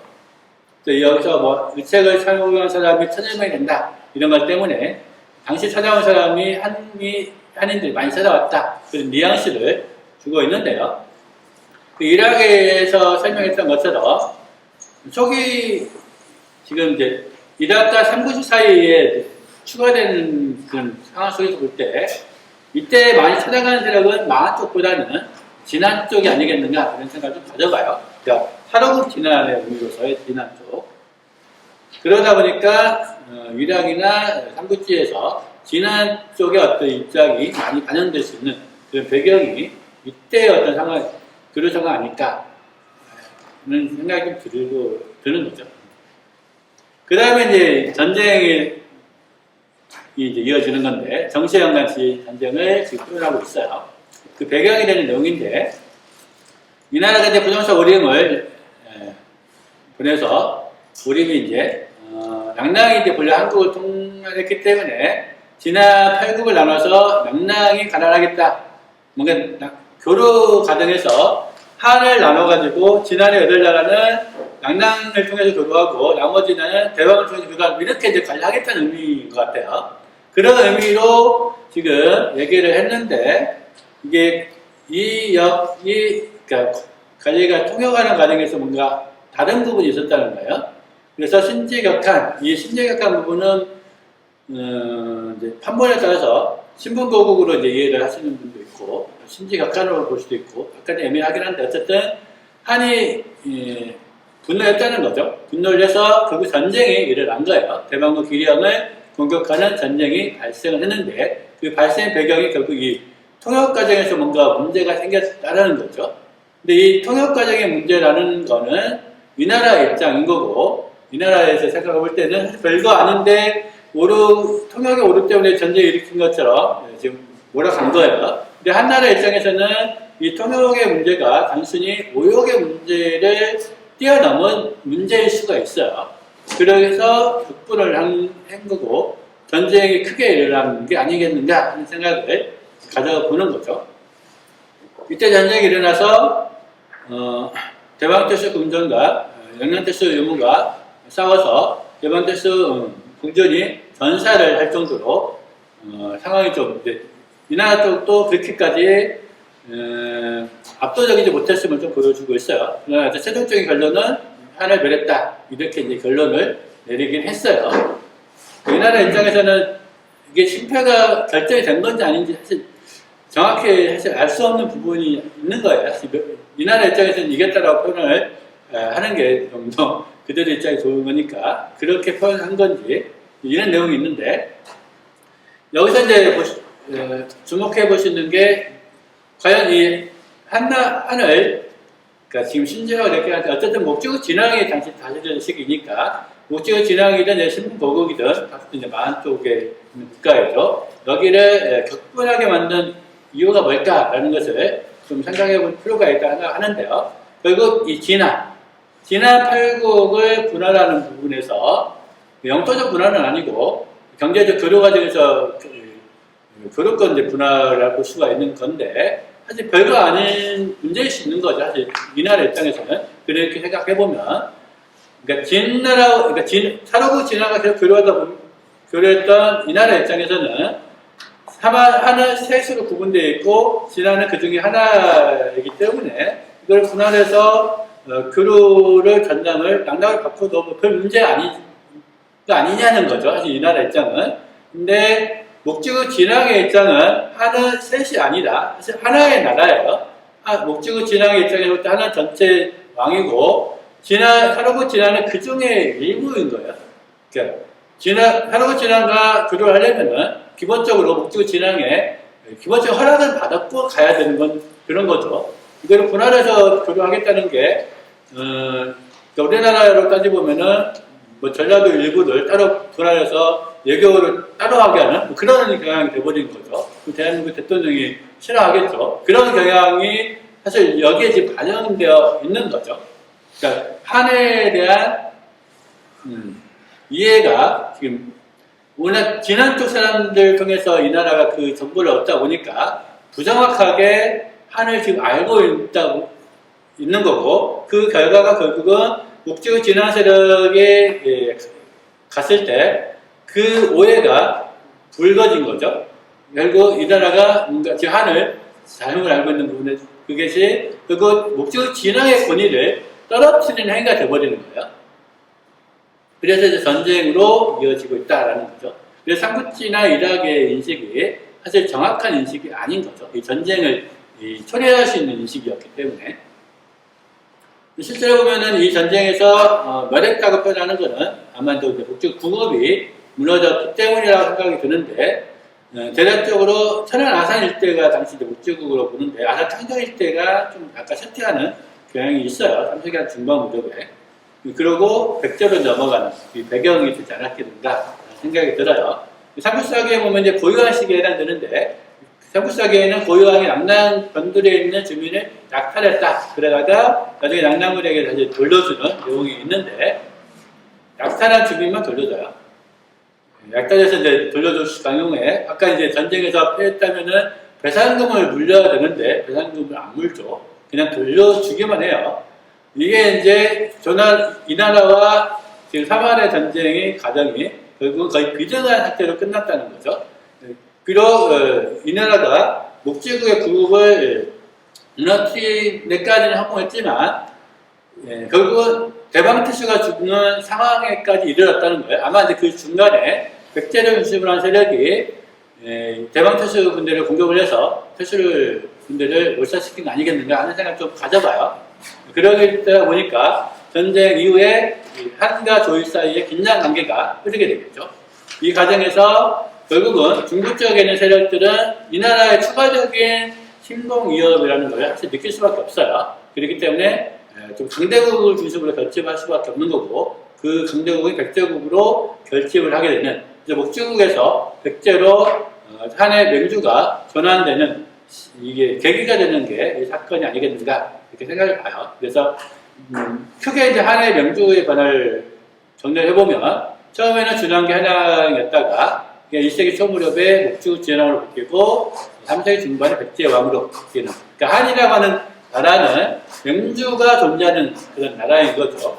그래서 백제도 그런 맹주 의식이 가지고 있었던 나라예요. 그래서 신라와 백제 두 나라가 공동하다 이런 인식은 신라 측 입장인 거고, 신라야 당연히 이제 자기 세력이 커지니까 세력이 커지면서 대대성을 강조하는 거죠. 삼국사기가 그런 신라의 입장에서 반영하고 있는 거죠. 반면에 백제는 신라를 한 등급 낮게 여겨요. 자기가 맹주고 신라는 부영국, 자기의 부용되는 국가다 이렇게 인식을 하는 거죠. 양진궁도에 이제 부용으로 세력으로 신라가 언급되는 그런 것도 사실 백제가 가지고 있는 어떤 맹주로서의 자부심이 있는 건데, 대략 한 6세기 중반으로 제가 표시를 한 게 이게 이제 관산선 전투, 거기서 백제가 이제 신라에게 계멸을 당하죠. 사실상 백제가 갖고 있는 그런 맹주권이 붕괴되어버리는 사건인 거고, 이미 그 전에 875년 한산 함락으로 사실상 백제의 맹주권은 거의 이태로운 상황에 이르렀다고 할 수 있어요. 그러니까 그 이전에 뭐 강개토한 시기에 신라가 고구려와 연합하고 이런 시기에는 사실 신라 입장에서 볼 때는 백제 중심의 연맹체로부터 완전 이탈을 시도하고 있는 그런 상황이라고 할 수 있어요. 그리고 삼국사기에 보면은 물론 백제는 이제 신라가 그렇게 생각하지만 신라는 다르게 생각한다는 건데, 이거 진안과 만 목주가 관계도 사실 그걸 반영하죠. 특히 이제 준왕기 하는 시기에는 이 세력이 바뀔 때마다 그 여러 국가들도 명주가 바뀌면 이제 어느 줄에 서야 되는지 약간 이제 그런 것도 혼란도 생기고 독립을 할 수도 있고 이런 변화가 생기는 거죠. 준왕기 하는 시기에서 목주국 진왕으로 바뀔 때에도 변화가 한번 있는 거고, 이 속에서 저쪽 사로국 진왕 쪽에 약간 좀 반발을 한 게 아닌가 하는 생각이 좀 들어요. 이게 사로국 진왕 쪽에 원래 준왕기 하나하고 친밀한 관계였는데 이 준왕하게 몰아내고 목주국이 서버리니까 이게 반발을 해서 충돌하는 게 삼국사기 초기 기록에 신라와 백제의 전쟁이 좀 많이 일어나는데 석시화식이 많이 일어나요. 그게 결국은 맹주국 변화 속에서 신라의 반발 이걸로서 볼 수가 있는 것 같아요. 그러니까 사실 삼한 속에서 진안이 약간 좀 애매한, 이제 지금 3세기 무렵에 되면은 목적의 입장에서는 진안을 통과한다라고 생각하지만 실제적으로는 사실 진안은 거의 독립된 존재로 있긴 있는 거죠. 그런데 삼국지는 진안 입장이 반영되다 보니까 목적은 조금 이제 그런 이 나라가 갖고 있는 삼국 인지에 대한 거기에 대한 분개가 좀 한 거고, 그 다음에 이제 목주국에서 백제로 넘어가는 과정에서 맹주국의 변화가 또 된 거죠. 원래는 같은 급에 있던 백제가 맹주가 돼버리니까 같은 급에 있는 다른 국가들 중에서는 일부는 거기를 받아들이고 수용을 하지만 일부는 수용하지 않는 국가도 생길 수 있어요.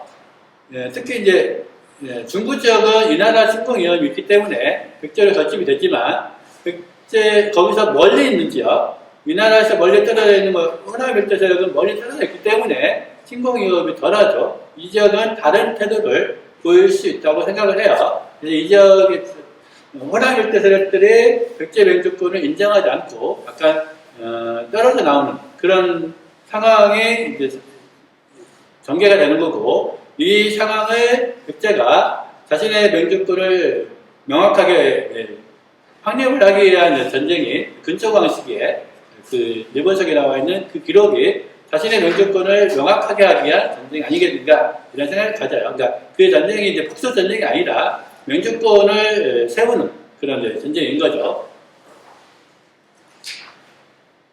네, 그렇기 때문에 근초광에서 나한이 병하게 된 게 아니라 만이 이제 만과 백제의 관계 정립 정도로만 이제 우리가 이해할 수 있는 거고, 실제로 이제 완전히 복수되는 것은 더 뒤로 가야 되는 거죠. 다음은 이제 만의 풍습이나 이런 것들이 정리가 됐는데, 내용이 좀 많은데 빨리 지나가도록 하겠습니다. 이 부분들은. 이 만의 풍습의 내용에 있어서 핵심은 만이 되게 예속이 없는 그런 사회로 이제 묘사가 되어 있다는 거고요. 그리고 통치가 잘 안 된다는 모습을 보여주고 있는데, 주수가 구급에 있긴 하지만 임나게 작걸을 해서 잘 제어를 못한다 이런 내용이 있어요.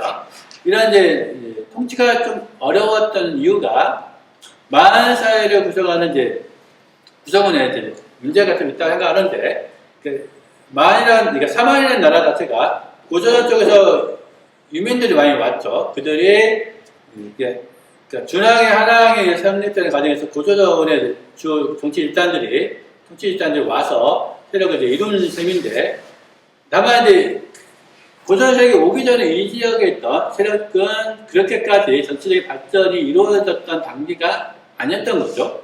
그러다 보니까 정치 발전 단계의 차이가 통치에 영향을 좀 주는 그런 게 아닌가 하는 생각이 들어요. 그러니까 고조선 유민 세력은 뭔가 스테이트 단계의 정치가 있기 때문에 그에 맞춰서 뭔가를 하려고 노력하지만, 실제 이 지역에 살고 있는 다수의 사람들은 그런 사회가 아니다 보니까 통치에 대해서 그렇게까지 적극적으로 잘 안 되는 거죠. 공무원 수채나 이런 걸 명령을 내려도 안 따라주고, 근데 수가 이제 아무래도 투자 세력이 많다 보니까 함부로 밀어붙일 수 없는 그런 상황. 이게 그러다 보니까 약간 이제 음락에 가까우면서도 통치가 안 되는. 그게 좀 일부 사회에 보이는 건데, 이게 모든 사회에 보이는 게 아니라 사실 만의 일부 지역의 모습이에요.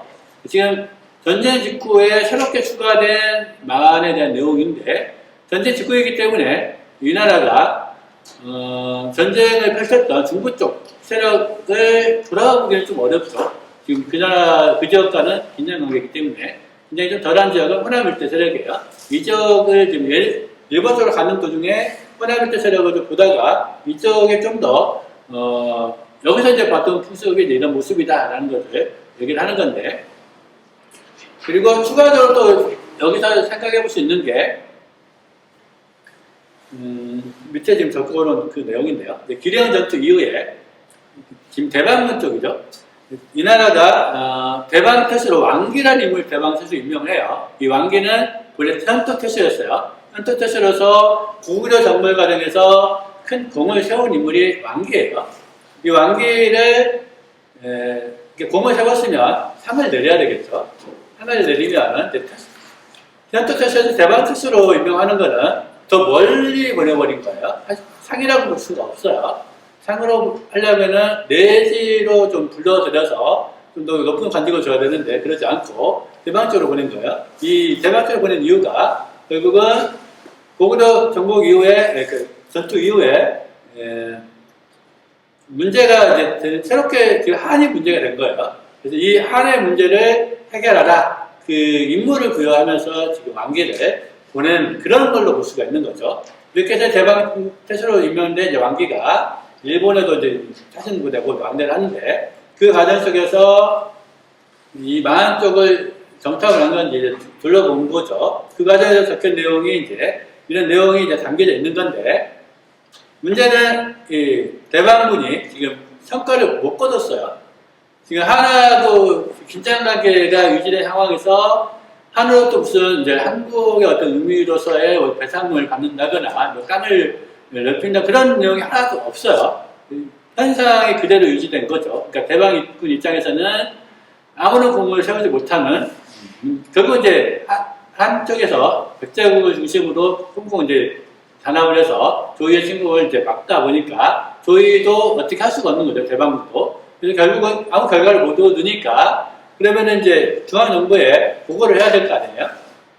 보고를 하는 과정에서 가급적이면 대방군에 피해가 안 가도록 보고를 해야 되는데, 안 가게 하는 방법이 바로 뭐냐면은, 이 한이라는 지역은 중원에 그렇게 필요하지 않는 지역이다 라는 것을 강조하는 거죠. 그러니까 이 지역은 통치하기도 좀 어렵고 예속도가 없고 그러기 때문에 우리가 굳이 여기를 내려가봤자 이게 군력만 낭비한다, 이런 걸 리하시를 담은 보고서를 올리는 거죠. 이게 이제 그러다 보니까 만화적 분석을 설명할 때 가급적이면은 그런 내용 위주로 보고서를 작성한 게 아닌가. 그게 이제 경거자가 되다 보니까 한국지가 이런 내용을 담았다라는 생각이 좀 들어요. 결국 이제 자기들의 어떤 잘못을 덮기 위한 그런 게 이제 담겨져 있는 자료가 이제 경거가 된 거죠. 그래서 뭐 남녀의 구별도 없고 예속도 없고, 이게 실제로 이제 중국에서 해남도 있는 지역을 포기할 때 그 근거가 바로 그거였어요. 이 지역은 산물도 별로 없고 통치하기도 힘들고 그러니까 중국에 도움이 안 되니까 군항을 유지할 필요가 없다. 그게 묵혀들어서 통치를 포기했거든요. 그 논리가 사실 여기에 지금 들어가 있는 거예요. 그리고 이제 결국 이제 이런 이후에 왕기를 중앙으로 불러들어서 당시 위나라를 위협하는 촉이죠. 촉한가의 전쟁의 최전방으로 왕기를 그쪽으로 보내요. 나중에. 계속해서 이제 그 풍속도를 설명을 하고 있고요. 그냥 넘어가도록 하겠습니다. 여기도 마찬가지. 여기 이제 계속 풍속이죠. 되게 이제 자세하게 마흔의 풍속들이 언급되어 있는 걸 통해서 만화책을 실제로 돌아보고 기록했다는 것을 좀 알 수가 있어요. 이게 이제 정시장관 전투 이후에 새롭게 알려진 만화를 탐문하고 이제 적은 내용들이죠. 그 과정에서 준왕의 후손과 관련된 내용도 알려졌던 것 같아요. 그리고 여기 보면은 그 북방에 있는 9년에 가까운 여러 국가들은 그래도 예속을 조금 안다. 이게 아마 이제 백제나 목지 쪽에 해당되는 그 지역이죠. 그러니까 결국 이제 이 말은 지금 이제 마한의 풍속들이 좀 멀리 있는 지역을 중심으로 묘사했다는 걸 약간 좀 뉘앙스를 풍기고 있어요. 그리고 주어국은 이제 제주도에 대한 그쪽에서 세력을 설명하고 있는 거고, 이 무렵에 보면은 이쪽에 사는 사람들이 한해 왕래하면서 물건을 왕래했다. 뭐 그런 내용을 좀 볼 수가 있어요. 다음은 이제 진안으로 넘어오면 진안전의 내용에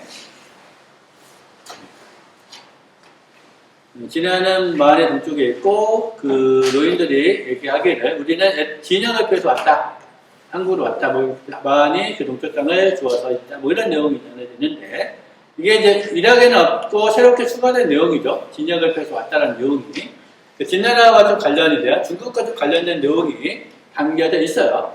그 사만 중에서 마한은 조금 안정편하고 있고 진안은 추가적으로 이락에서 플러스되는 내용이 가급적이면 중국과 관련된 내용이 좀 덧붙여져 있는 거고 또 진안 사회가 좀 더 애교가 있는 사회로 묘사하려는 노력들이 삼국지 진안전에 많이 보여요. 그 중에 이제 하나인데 진역을 펴서 왔다라는 내용이 있죠. 단순히 이제 진하면은 이제 기원전 220년 어간 그 무렵이라 생각할 수도 있는데 진이 뭐 적극적으로 고조선 쪽에 통치를 했던 건 아니기 때문에 실제 진역의 의미가 진나라 때가 아니라 한나라 때일 수도 있겠다는 생각이 좀 들어요. 왜냐하면 이제 우리가 지금의 차이나라고 하는 표현이 진에서 유래한 거죠. 중국인 할 때 중국이 진이 이제 대표성을 갖는 의미로서 진을 의미할 수가 있는 거예요. 진에서 하루로 왕조가 바뀌었어도 이쪽 동쪽 사람들은 왕조 이름 바뀌는 것보다도 원래 그 사람들을 진을 굴려버리면은 굳어져서 진 이렇게 해볼 수가 있는 거죠. 그래서 막 전원이나 뭐 이 시기에 넘어왔던 사람들이라 할지라도 진역을 펴서 넘어왔다라는 표현을 쓸 수는 있다는 생각이 들어요. 실제로 아마 이제 전환 무렵에 명나무 통치 과정에서 불만을 품은 세력의 일부가 내려온 것이 아니겠는가라는 생각을 좀 가져봐요. 그리고 이때 마한은 목지구 마한이 아니라 한 1세기 무렵이니, 기원전 1세기 무렵에는 실제 이제 원래 오리지널 마한, 전북 서부 쪽을 중심으로 한 그 마한이라고 생각이 돼요. 이런 관계 때문에 원래 오리지널 마한과 사로구 진화는 좀 친선 관계, 좀 있는 친한 관계 쪽으로 볼 수가 있는 거죠. 그리고 그 진화인들은 말이 마한하고 다른데 나라를 방위로 하고, 이게 나라를 방위로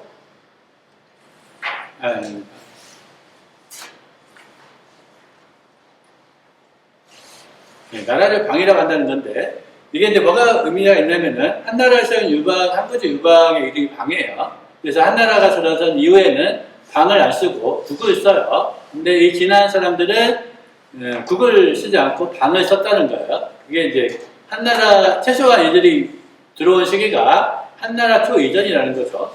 한 나라 초까지는 아까 이제 피위를 해야 되는데 안 하는 거예요, 이 사람들은. 그 이전에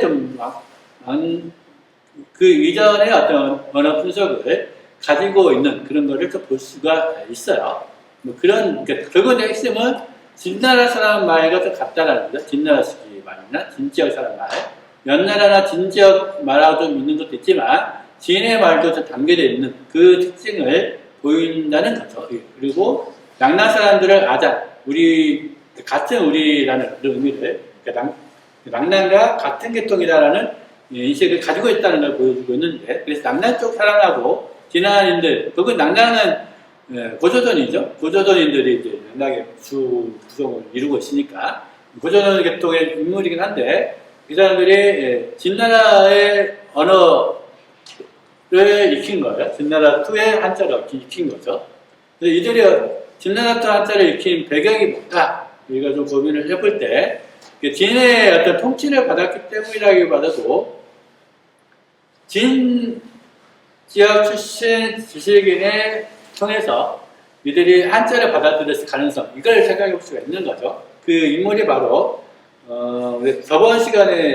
지난 시간에 제가 설명했던 왕중이라는 인물, 이 왕중이 바로 진나라 최고 군지기관이었던 왕군 일가의 후손이 이제 왕중 이쪽으로 이어지는 세력, 그러니까 진나라 왕족 출신이에요. 이 사람이 이제 한 성립 이후에 망나가도 망명을 해와서 여기서 이제 살다가 고조선들과 같이 이제 살다가 그들에게 이제 말이 이제 전해진 과정에서 이들의 언어 풍습이 전해진 거죠. 그러다 보니까 이들에게 언어를 배운 사람들이 한나라 투 말이 아니라 진나라 투 말을 사용하게 되는, 그게 아닌가 이런 생각을 좀 가져봐요.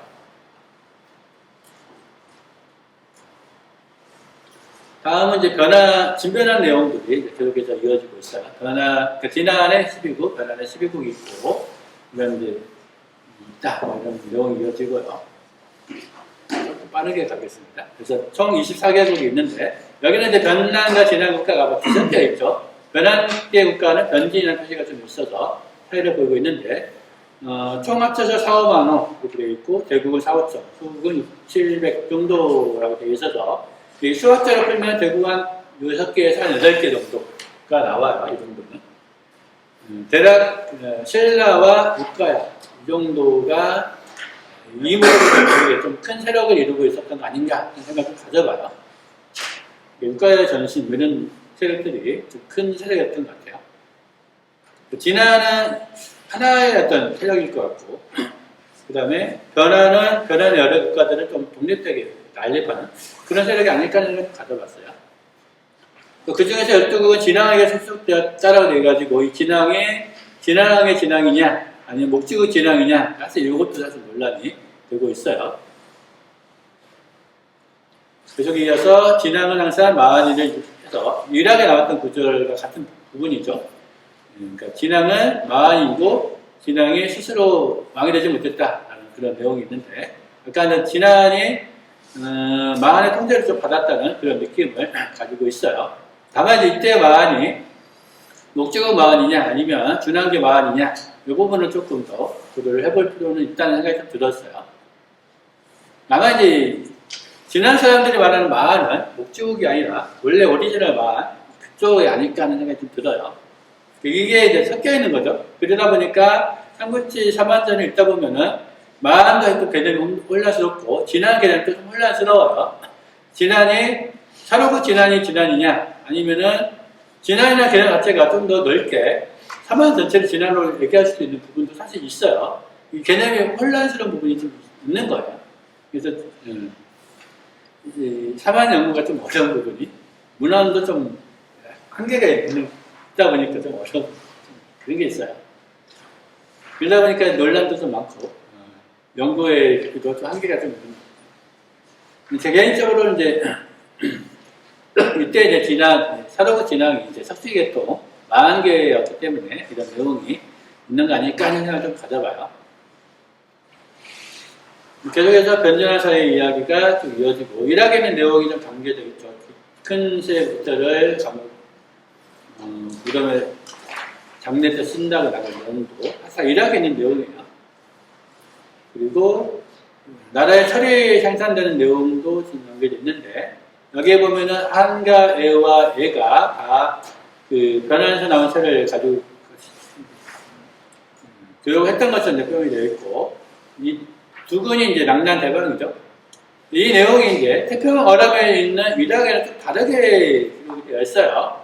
여기에 보면 변진에서는 철이 나오는데 한과 외, 외는 빠져있죠. 한의 외 중에서 한과 외만 되어 있고 그 다음에 이구에 공급했던 내용이 여기는 빠져있어요. 그 위락의 작전된 시기와 한국지가 작전된 시기 이 사이에 교역지가 좀 더 확대된 것이 아닌가 하는 생각을 좀 가져보게 하는 거예요. 그 이군까지 대박 낭난까지 변환의 철이 교역이 되는 것은 좀 시기가 좀 떨어진 거 아니겠는가 이런 생각을 좀 갖는 거죠.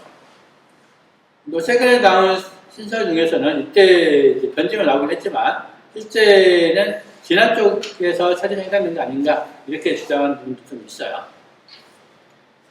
철 생산지 자체가 좀 안 나오기 때문에 지금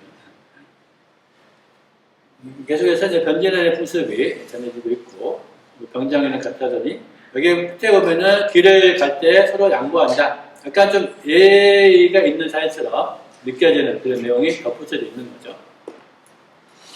편득 풍속 같은 거는 일학에도 있었던 내용이고요. 외화 가까이 있는 문진이다. 이것도 일학에 있었던 내용이었죠. 보존을 잘한다거나 뭐 병장 이런 부분은 새로 추가되어 있는 내용이에요. 그다음에 성곽이 있고 성곽이 있다는 게 마음하고 좀 다르죠. 지난 사회가 마음보다 조금 더 발전한 것처럼 표현이 되어 있어요. 전반적으로 이게 결국은 지난 쪽에서 얻은 정보가 많이 이제 주 정보가 그쪽에서 얻은 정보다 보니까 지난이 좀 더 잘 표현이 되어 있는 거죠. 동로구 외역도 뭐 그렇고 여기 보면 법 속에서 엄준하고 그런 내용들 뭔가 마음보다도 기강이 잡혀있는 그런 사회처럼 묘사가 되어 있는 거죠. 이게 이제 삼국지에서 마한과 변전을 바라보던 입장에 좀 차이가 있는 그런 모습을 살펴볼 수가 있는데 이런 것 때문에 사실 준하 남내설이 그러니까 어떤 분 같은 경우는 준하 남내설이 기자동내설의 연장선상에서 나타난 것이다 이렇게 이제 주장하시는 분도 있는데 근데 그렇게 얘기하려면은 마한 지역이 기자의 교화가 양당에 이제 펼쳐졌던 것처럼 마한 지역에도 그 기자 요선에 와서 통치를 했으면은 예의가 확산이 되어야 되는 거죠. 논리상으로는. 그 논리가 전혀 여기에는 안 나와 있죠. 마한 사회가 여기 없는 사회로 소외되어 있기 때문에 그 논리가 안 통하는 거죠. 기자 동네설이 연장선상이 아니라는 거예요. 준항 남녀설은. 준항이 실제로 남녀했기 때문에 그 이야기가 전해지는 거지. 기자 동네설과 무관한 거라는 생각을 갖게 하는 거죠. 오히려 삼국지는 마한을 되게 나쁜 사회로 묘사하는 그런 책이다. 오히려 진화는 우호적으로 표현을 하고 있는 거죠. 이거는 이제 조의 침공기사를 다시 한번 정리를 한 부분인데요. 이 당시 전쟁이 동해 여러 나라가 다 이제 관련이 되어 있어요. 고구려를 침공했지만 고구려뿐만 아니라 옥저, 예매, 그 다음에 한이 다 관련이 되어 있고 부여는 사실 위나라에 좀 협조적으로 나왔어요. 여기 보면은 유주조사 강금이 부여의 이제 완기를 확인해서 불량미를 넣어놓은 그런 내용이 있고요. 부여전은 고구려전은 고구려가 이제 격퇴한 내용이 있는데 다만 이제 자세한 내용이 강구검전에 실려있어서 여기는 짧게 있어요. 그리고 동옥저전에서는 당시 이제 위나라 군대가 남옥조를 거쳐서 부곡조까지 갔던 내용을 확인해 보신 내용이 이제 전해지고 있죠. 그리고 예전에서는 마찬가지로 동해 지역이 이 전쟁에 휩쓸렸음을 이제 보여주는 건데, 여기 보면 정시 6년에 랑나테스 의무와 이만시 궁전이 영동해가 고구려에 속해져 있었다는 이유로 쳤다는 얘기죠. 여기는 영동해만 포함되어 있던 것 같은데, 그래서 결국 불레후가 항복을 했어요. 이 전쟁을 통해서. 그래서 그 후에 이제 불레후가 조공을 바치니까 후에서 왕으로 올려주는 그 내용이 적혀져 있는 거죠.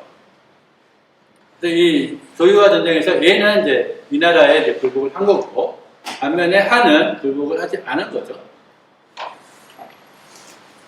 한과 관련돼서는 대왕 방기 전에 간략하게 이 내용이 있는데, 정시 7년에 이제 광고감이 고구려를 토벌하고 5년에 예맥을 토벌해서 한나라에 등 여러 나라들이 항복했다. 이렇게 깔막하게 있어서 한의 나라에 이렇게 표현이 되어 있어서, 나라에는 그 삼국지 한전에 있는 국가에 없어요. 아마 일부 국가들은 아마 이 과정에서 이 나라에 항복한 건 아닌가 정도. 그래서 이런 부분들이 멸한의 어떤 그런 거를 표현하는 게 아닐까 생각이 갔는데, 한의 일부만 지금 이 나라에 들어간 셈이죠. 다음은 외화 대중교도를 잠깐 언급한 건데, 이게 경초와 정시 연간 기록인데요. 경초 2년, 3년 기록입니다. 이때 이제 외나라에서 대방문을 통해가지고 중국에 사신을 파견을 국문을 바쳐요. 내가 이제 이걸 특별하게 언급한 게 이유가 있는데, 당시 얘가 바친 거하고 위나라가 얘 내려준 하사품을 비교해 볼 때 굉장히 큰 차이를 보이는 것 때문에 언급을 한 건데, 이때 이제 사진 진서에서는 이제 이때 외를 동해로 표현을 하고 있어요. 동해가 중역을 통해서 사신을 파견했다. 굉장히 이제 새롭게 위나라가 지금 후한을 완전히 멸하고 조비가 황제가 되잖아요. 그 황제가 된 시점에서 요동까지 이제 위나라가 이제 차지를 하자 한도 지금 찾아갔고 외도 이제 가게 되는 건데, 이때 외가 찾아온 그런 내용이죠. 근데 내용상 보면은 굉장히 짧은 기간에 외가 사실을 확인하고 있어요. 이걸 통해서 외가 단독으로 확인했다기보다도 대방 쪽에서 뭔가 공작을 통해 가지고 외를 또 처벌한 게 아닌가 하는 생각이 좀 드는 그런 부분이 좀 있는데, 이때 외에서 보낸 물품이 남자 생부 4명, 여자 생부 6명, 반포 입필 2장을 보냈어요. 여기에 대해서 위나라 황제가 내려주는 물품이 비단에 되게 많은 여러 종류의 비단을 내려주고 있는데, 강제교동금 5필, 강지 수족계 10장, 천강 50장, 감청 50장. 요거는 공문에 대한 답례로 내려줬다 하고, 거기에 추가적으로 장제 요한 비미호가 공문한 거에 대한 감사 표시로 다시 추가해서 비단 10필, 반포 하게 5장, 백경 50필, 금 8량, 우초또 2구, 동경 100매, 진주와 연단 50근을 추가로 내려준 거죠. 얘가 보내는 곡물과 그러니까 위나라가 내려준 하사품의 양을 비교해보면 거의 1대1000 정도, 그 정도로 보여줄 정도로 굉장히 많은 양의 하사품을 내려주고 있는 걸 볼 수가 있는 거죠. 이 나라가 지금 한 천재를 몰아내고 자기가 황제가 되다 보니까 그런 상황에서 멀리 떨어져 있는 위나라가 사신을 보내니까 여기에 대한 고마운 거죠. 그래서 이 하사품을 굉장히 많이 내려주는 걸 볼 수가 있는데, 그게 결국 이제 이 나라 천자의 권위를 높여주는 행위이기 때문에 이 무형의 가치가 있는 거예요. 그래서 이렇게 많은 양의 하사품을 내려주죠. 이 하사품을 받은 외왕 비미호가 다시 한번 자기 공문을 다시 다음 선지를 따라서 다시 보내요. 좀 더 많은 양을. 그래서 많은 양을 받다 보니까 당황한 거죠. 내가 보낸 건 얼마 안 되는데 이렇게 많이 보내버리니까. 하여튼 이런 내용이 삼국지에 이어지고 있어서, 삼국지에 보면 예전은 굉장히 자세하게 서술이 되어 있어요. 반면에 목지국은 이제 간략하게 서술되었던 것과 차이가 있는데, 목지국은 이게 이 무렵에 멸망을 하다 보니까 짧은 거고, 얘는 어쨌든 이제 조의의 이 나라 황제의 권위를 높여주는 행위를 하다 보니까 좀 더 자세한 내용이 좀 실려 있는 걸 볼 수가 있는 거죠. 다음은 이제 진서 내용인데요.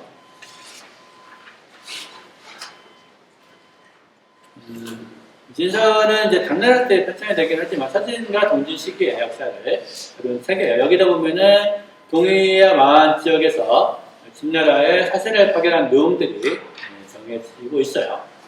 근데 여기 전해진 내용에 보면 본계에 있는 내용에 좀 독특한 표현이 있죠. 마한이라고 표현되어 있지 않고, 마한이나 진안이라고 표현하지 않고 동의로 표현되어 있어요. 동의 8국, 17국, 3국, 동의 6국 이런 식으로 동해 몇 개 나라가 확인했다. 딱 270년, 80년대 그 무렵인데요. 여기도 마찬가지, 태간 연달에도 동의 여러 나라가 보냈다. 실제로 보면 이 시기에 마한의 핵심 국가는 이제 백제로 바뀌어 있는 그 무렵이라고 할 수 있는데, 아마 이제 백제가 중심이 돼서 이 사신을 파견했을 거예요. 근데 이거를 마한이라고 표현하지 않고 동의로 지금 표현하고 있다는 게 특징이죠. 그러다가 태간 7년에는 마한을 표현하고 있어요. 이때는 마한은 11구, 마한 표시가 되는 이게 유일하죠. 그리고 이제 장화열전에 또 마한이 이름이 되고 있고, 그래서 이때 동의가 뭐냐, 이게 이제 논란이 되는 건데요. 지금 영평연가까지도 290년대 초반까지도 지금 계속해서 보냈네요. 저는 이제 이 부분에 대해서 마한이라고 했을 때 오리지널 마한은 사실 호랑이밀대 세력이 오리지널 마한인 거예요. 그리고 사실 목지국 진화는 마한으로 삼국지에서 분류해 놓긴 했지만 약간 좀 오리지널 마한과는 좀 구분이 되는 그런 세력인 거고, 스스로 진앙을 칭하는 거죠. 마한왕이 아니라 진앙을 했어요. 약간 진앙 개념이 좀 더 강한 느낌을 좀 주고 있는 게 사실 목지국 진앙이에요.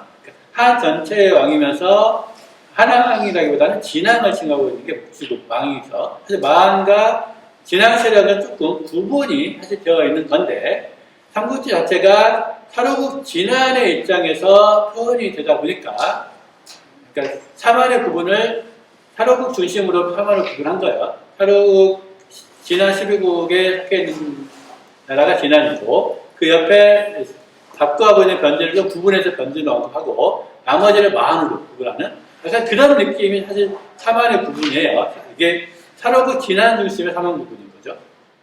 엄격한 의미의 한의 구분이라고 이거 과연 볼 수 있을까 하는 생각을 갖게 하는 거고, 목지국 진앙의 입장에서는 좀 다를 수 있는 거고요.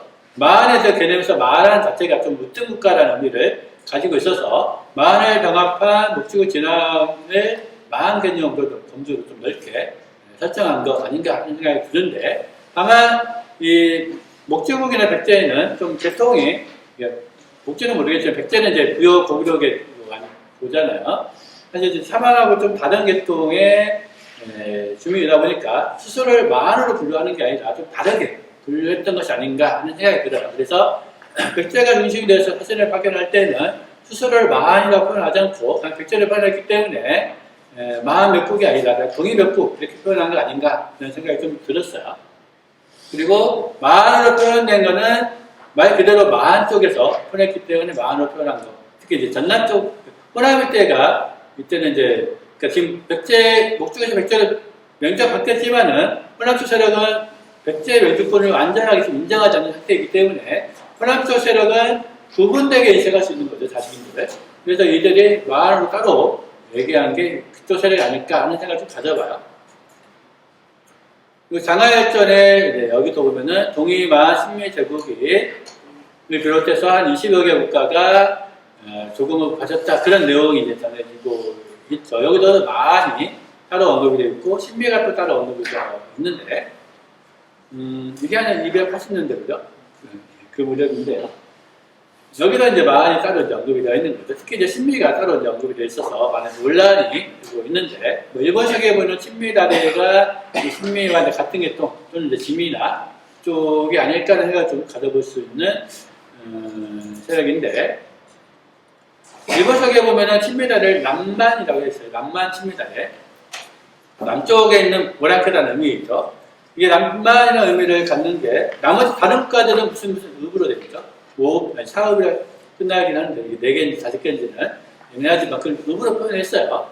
읍으로 표현한 거는 뭔가, 연맹체 안에서의 관련된 국가라는 의미를 좀 갖고 있는 것 같아요. 그러니까 목주국 연맹체 시기에 그 연맹원에 속해있던 국가였는데, 백제 넘어가는 과정에서 아까 이제 백제 명주권을 인정하지 않고 있던 세력들이었는데, 이게 이제 그들을 이제 읍으로 좀 표현한 것 같고, 남만을 표현한 신민은 좀 다른 경우인 거죠. 원래부터 아예 목주국 연맹체 안에서 좀 벗어나 있던 세력이 아닌 식간을 좀 가져봐요. 그러다 보니까 이들을 그러니까 많이 이제 오랑캐 취급을 한 거죠. 백제 입장에서 오랑캐 취급을 한 게 자기 연맹체 구성에 벗어나 있던 세력이었기 때문에 이렇게 표현을 한 게 아닌가 하는 생각을 좀 가져보는 건데, 일부 그러니까 사만의 전부가 삼국지 안에 있는 나라가 전부 표현된 게 아니라 일부만 사실 표현이 되어 있는 거고, 그 중에는 표현되지 않는 국가도 있었던 거죠. 그 중에 이제 신비나 나라 신미나라를 표현되어 있는 나라는 좀 목제국이든 백제의 시기든 아까 좀 독립적으로 있던 세력이 아니었을까 하는 생각을 좀 가져봐요.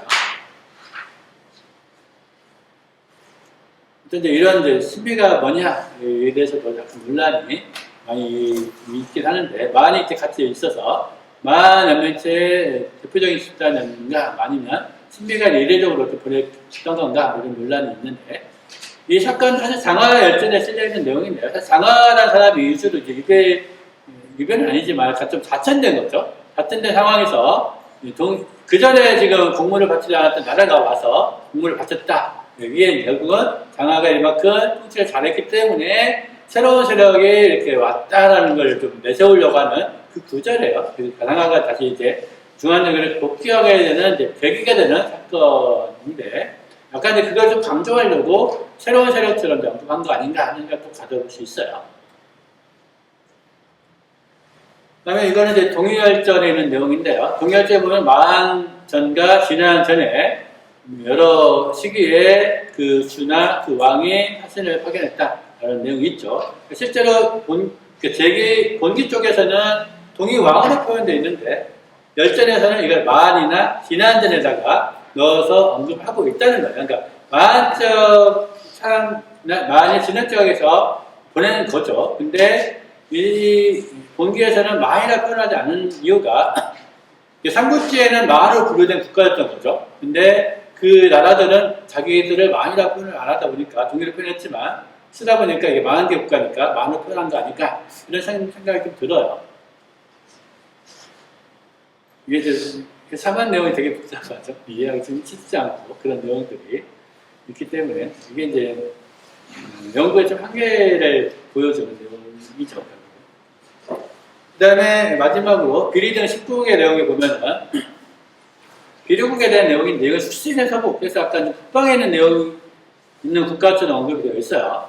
근데 여기에 추가적으로 언급되어 있는 국가들, 모로국이나 이런 말린국이라는 국가들이 언급되어 있는데, 여기 보면 사지신지나 강호신지, 신지라는 표현이 보여요.